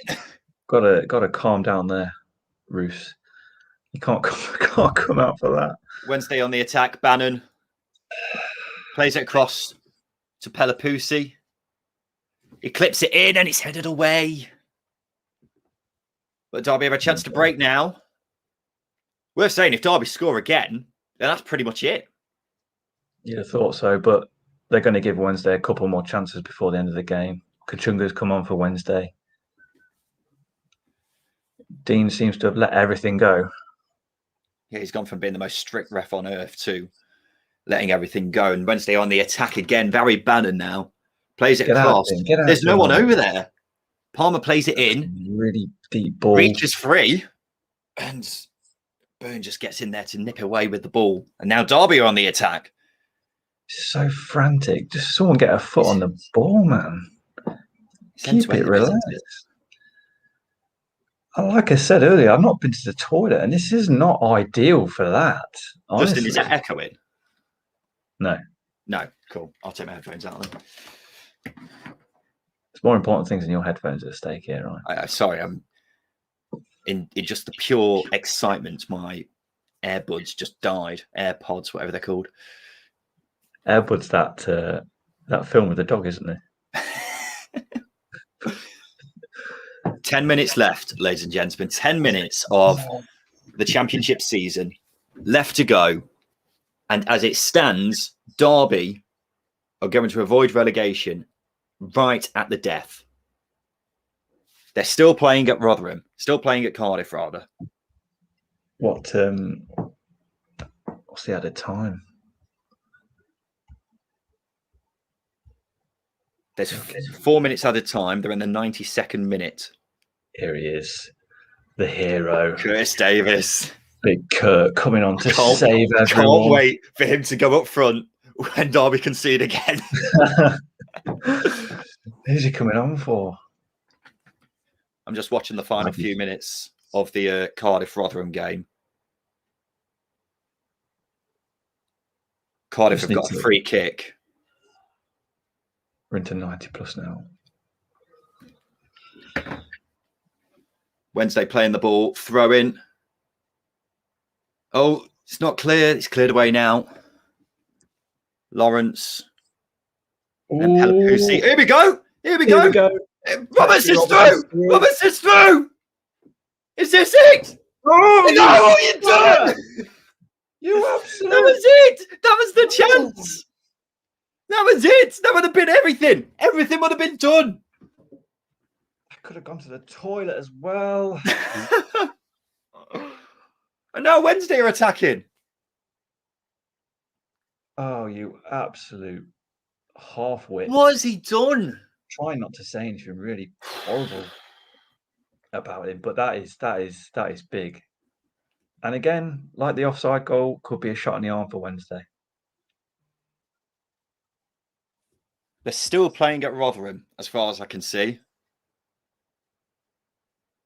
Although there's 4 minutes added time, and they're in the 94th minute. So as it stands, Derby is staying up. It's 3-3. A draw here would be enough for Derby as long as Rotherham don't win. But do Wednesday know? Do Wednesday know that Cardiff have equalised and given themselves a chance? This is why you need fans in the ground. To act I'm guessing Wednesday will know, but they would have just come into this game looking to win anyway, wouldn't they? And no, absolutely. I think we're in for a very nervy final 7 minutes here, ladies and gentlemen. I think I'm genuinely shaking, to be honest with you, Ryan. Cardiff has finished. Rotherham has finished. Rotherham are relegated. So that's cool. Done for. That means now it's a straight shootout. If it stays like this, Derby are staying in the Championship. If Wednesday score, which they've got a chance here now. Oh my God. If Wednesday score, they're staying up. So Rotherham are out of the equation. And this chance here, Roberts, 1-on-1, that could have been it. Chip him. It should have been it. What is he doing? What is he doing? What is he doing? Wow, Rooney's reaction is incredible. He has been Derby's best player, hasn't he, Roberts? But he has, that was an awful decision. That's massive, that is. I'm absolutely heartbroken for Rotherham. Not only am I've been proved wrong here as well. I backed them all the way. And that's the most important bit. Wickham has just finished, so Wickham are down. Imagine if you told someone at the start of the day that Rotherham would have been relegated before Wickham. Wickham, yeah, Wickham just didn't quite have enough, did they?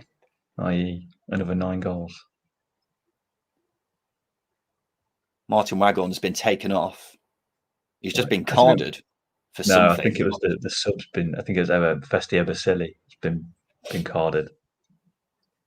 Someone's been carded. I'm not. No, it is Waghorn. No, it's Ebasili that's been carded. What's that for? Mike Dean being Mike Dean. Gotta love it.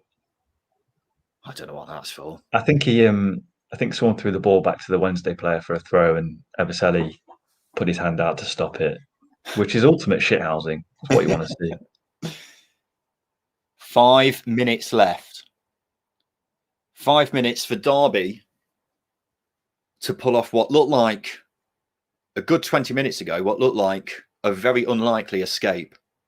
But a Wednesday goal changes everything, ladies and gentlemen.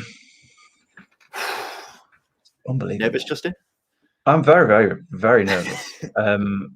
It's interesting to try and put it into words, really. But yeah, couldn't watch the penalty.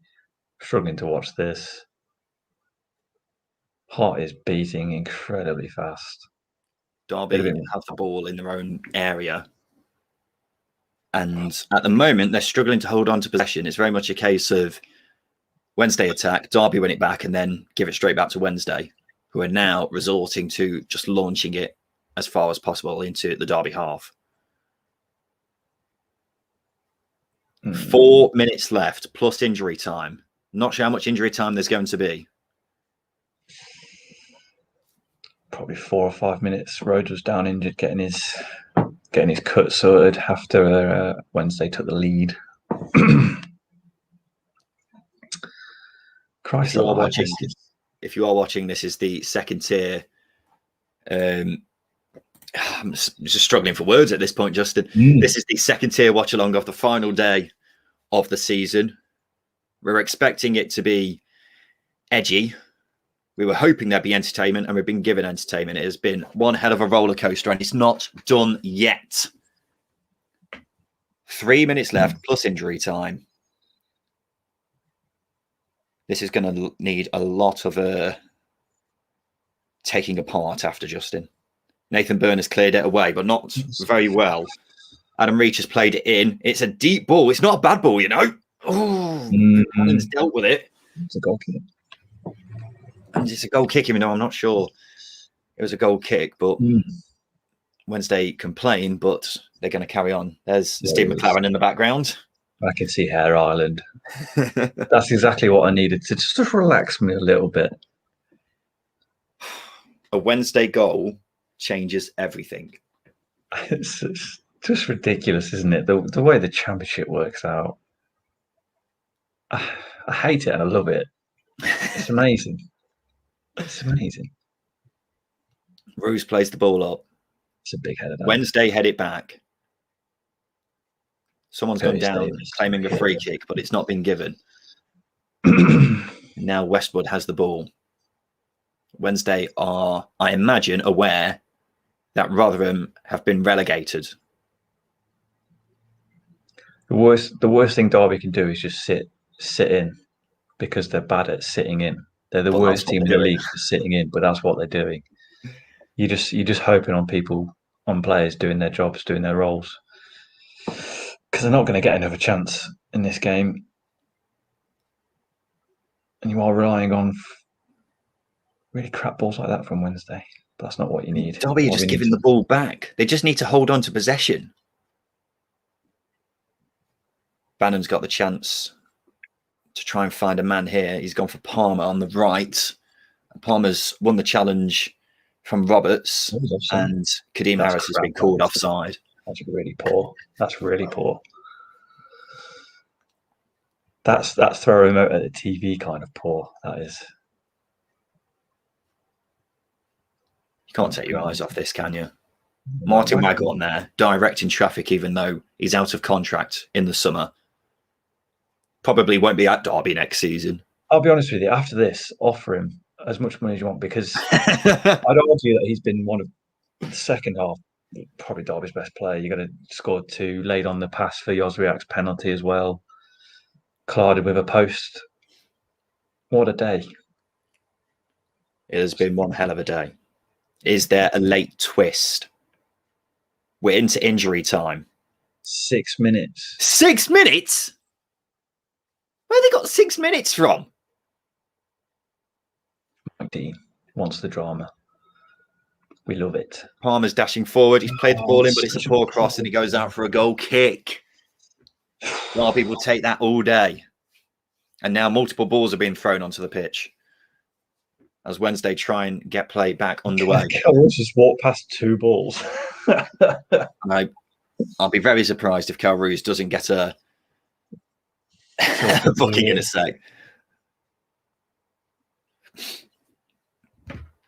That's like scripted time wasting. That's a booking.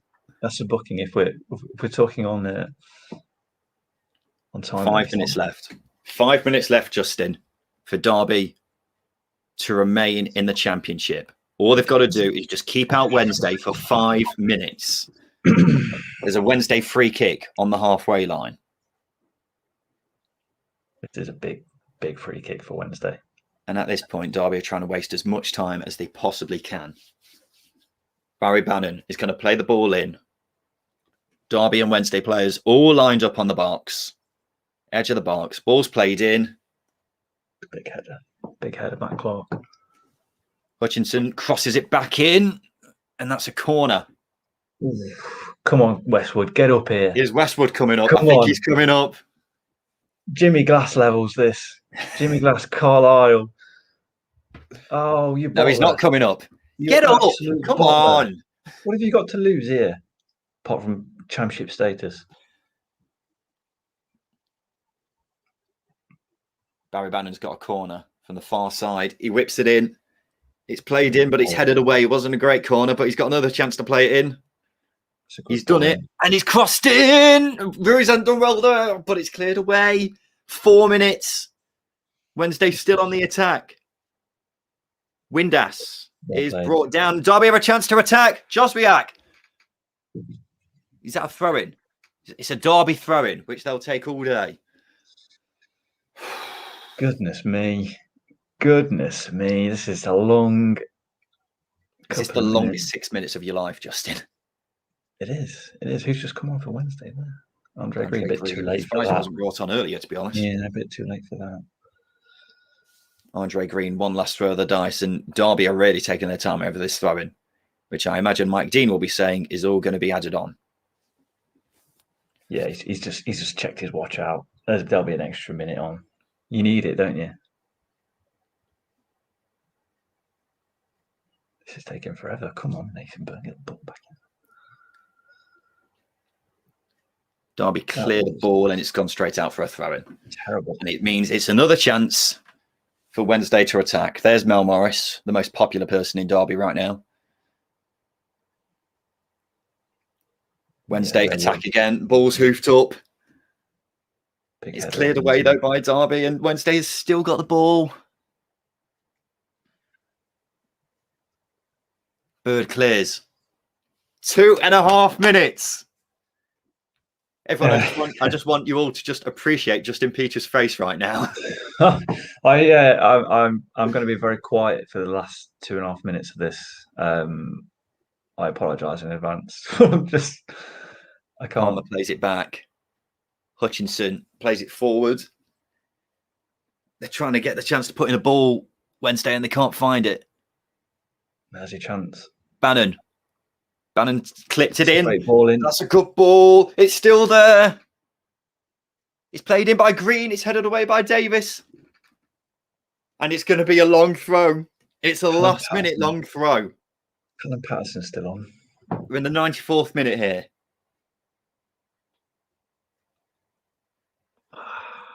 Callum Patterson's going to take it. This is what Wednesday scored from earlier in the game. Can they do it again?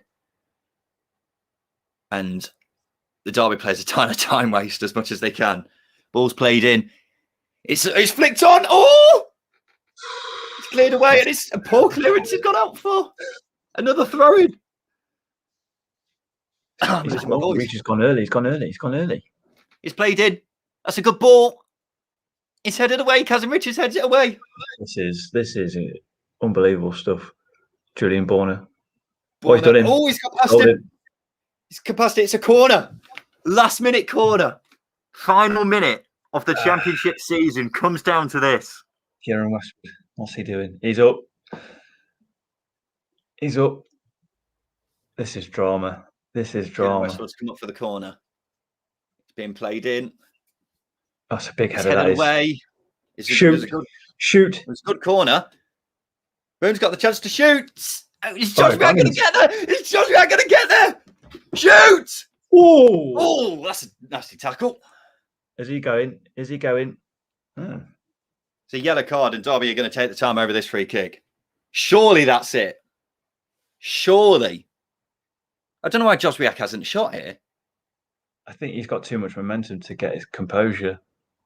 It's a. That was a full-blooded challenge, wasn't it? It was full-blooded. Looked like 2 feet there. I will say that because I'm a Derby fan. I think Josh Reagan is not going to be in a hurry to get up here. No. We're in the 96th minute. Okay. I'm not sure what Derby are going to do from this. I mean, ordinarily, when you've got a set piece, you try and take it to the corner, don't you? But Wednesday have only got 5 men back.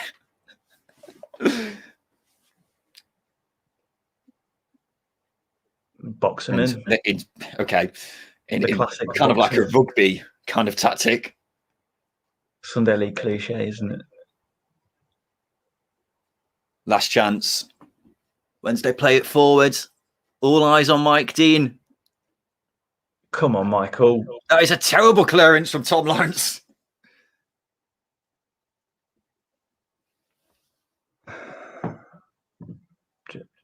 Picking up a bit of an echo. In the 96th minute, 6 minutes added on, and that's it. Derby have stayed up. Oh my God. The most undeserved survival in the history of survivals. Derby have managed to stay up. I don't know how. I don't know how. But sighs of relief from Derby. Hopefully he can come out and start saying some stuff there. I don't want to say anything bad about Mel Morris on here, but Wednesday are relegated. Oh my goodness, that was hard. Just in lost for words. I am as well. I've got an echo coming through from you, by the way. Sorry.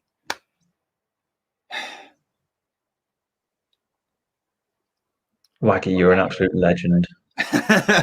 He's been getting stick all season, Martin Manglon, and now he's a hero. He is a hero. Gibbs has summed it up. Rooney knew. Oh my God. I mean, what a game. What a game. We wanted entertainment, Justin. We've certainly got it. That was one hell of a 90 minutes. I've nearly lost my voice. My throat hurts. I'm sweating like a pig. But Derby have stayed up. Justin, just sum up for the listeners and the viewers. Sum up how you're feeling right now. It's really taken aback by it, actually. It's just some of the emotion the players are showing. That is actually, it's quite hard to see. Like Waggon's in tears by the looks of it. But from my perspective, I've never seen Derby play in the third tier. It would have been a generational first for a lot. So it's quite a big deal. I've only ever known Derby in the Championship, which is why I've grown up loving the Championship, because they're a very average Championship team, aren't they? But yeah, no, just relieved now that it's all done. That's the case for Derby fans up and down the country. When Derby were 2-1 down, I don't think anyone was even 3-2. I've lost track of what the score was now. It was 3-2, then 2-1 Derby. No, sorry, no, it was 2-1 Derby, 1-0 Wednesday, 2-1 Derby, 3-2 Wednesday, 3-3. I mean, fair play to Rotherham and Wednesday, though. They put in one hell of an effort, didn't they? Rotherham in particular, it sounds like they should have been about 6-0 up down at Cardiff this afternoon. Yeah. Wednesday gave one hell of a fight. They weren't holding back. And we're seeing pictures of the Wednesday players now, all absolutely gutted, understandably. For them to come back from, what was it, a 9-point gap or something like that? A massive gap, and they didn't look like they had any chance of staying up. But they've managed to get back to this stage, and that deserves credit in itself, doesn't it? Yeah, absolutely. There's a doping control guy there. Sorry, that just made me laugh. Never see them. You have to give Wednesday credit. You said 9-point gap. They had a 6-point deduction at the start of the season that they clawed back. Yeah, they've had Gary Monk, Lee Bullen, Tony Pulis, Neil Thompson, Darren Moore in charge this season. That's not easy to go through. You've got different philosophies all the way through. So what they've achieved in getting it to this point, I think, needs to be lauded. But ultimately, the reason why this has happened is because really bad decision making at the top of the club. The same goes for Derby, doesn't it? Really bad decision making, but I think for once we can avoid that because Derby have actually ended a season on a positive for once. For once, yeah. Last season fizzled out a bit for Derby, and you thought it would be more of the same mid-table. But the way it's panned out has been nothing short of a disaster from ownership.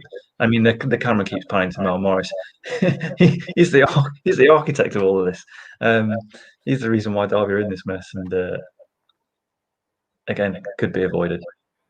Well, ladies and gentlemen, I think we'll have to wrap up here. We'll, of course, go into more detail about what this means for Wednesday, what it means for Derby, what it means for Rotherham. We'll sum that all up in our new episode of the Second Tier Podcast, which is going to come out early tomorrow morning. Plenty to talk about, plenty to try and get over, try and dissect from what was an absolute roller coaster of a game. It really was. Ridiculous. I'm going to need a good sit down after all that. But yeah, look out for our new episode. That's going to come out very, very, very, very soon tomorrow morning. And yeah, I'm struggling for words, Justin, because this is the Championship, ladies and gentlemen. And the most important thing is this: the Second Tier Podcast lives on for another season. Justin's not going to be in League One next season, ladies and gentlemen. He's hanging around, baby. You've got me for another year. How delighted you all must be. Well, I hope you've enjoyed the watch along. This is only the second time we've done it, but we will do a lot more because it's great fun. I've thoroughly enjoyed this. I'm sure you're exactly the same, Justin. We'll obviously have to do some for the playoffs. And we'll do a lot more live streams in the near future as well. A lot more video content. If you're watching this on YouTube, please make sure you subscribe. We're going to do a lot more YouTube content in the next few months or so. So keep an eye out for that as well. But yeah, excuse me. This is what I mean about my throat going. There you go. Choking up. Yeah, choking up because of how emotional this championship season gets me.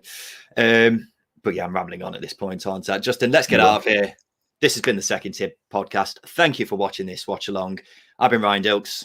I've been Justin Peach. We'll be back again in the podcast Sunday morning.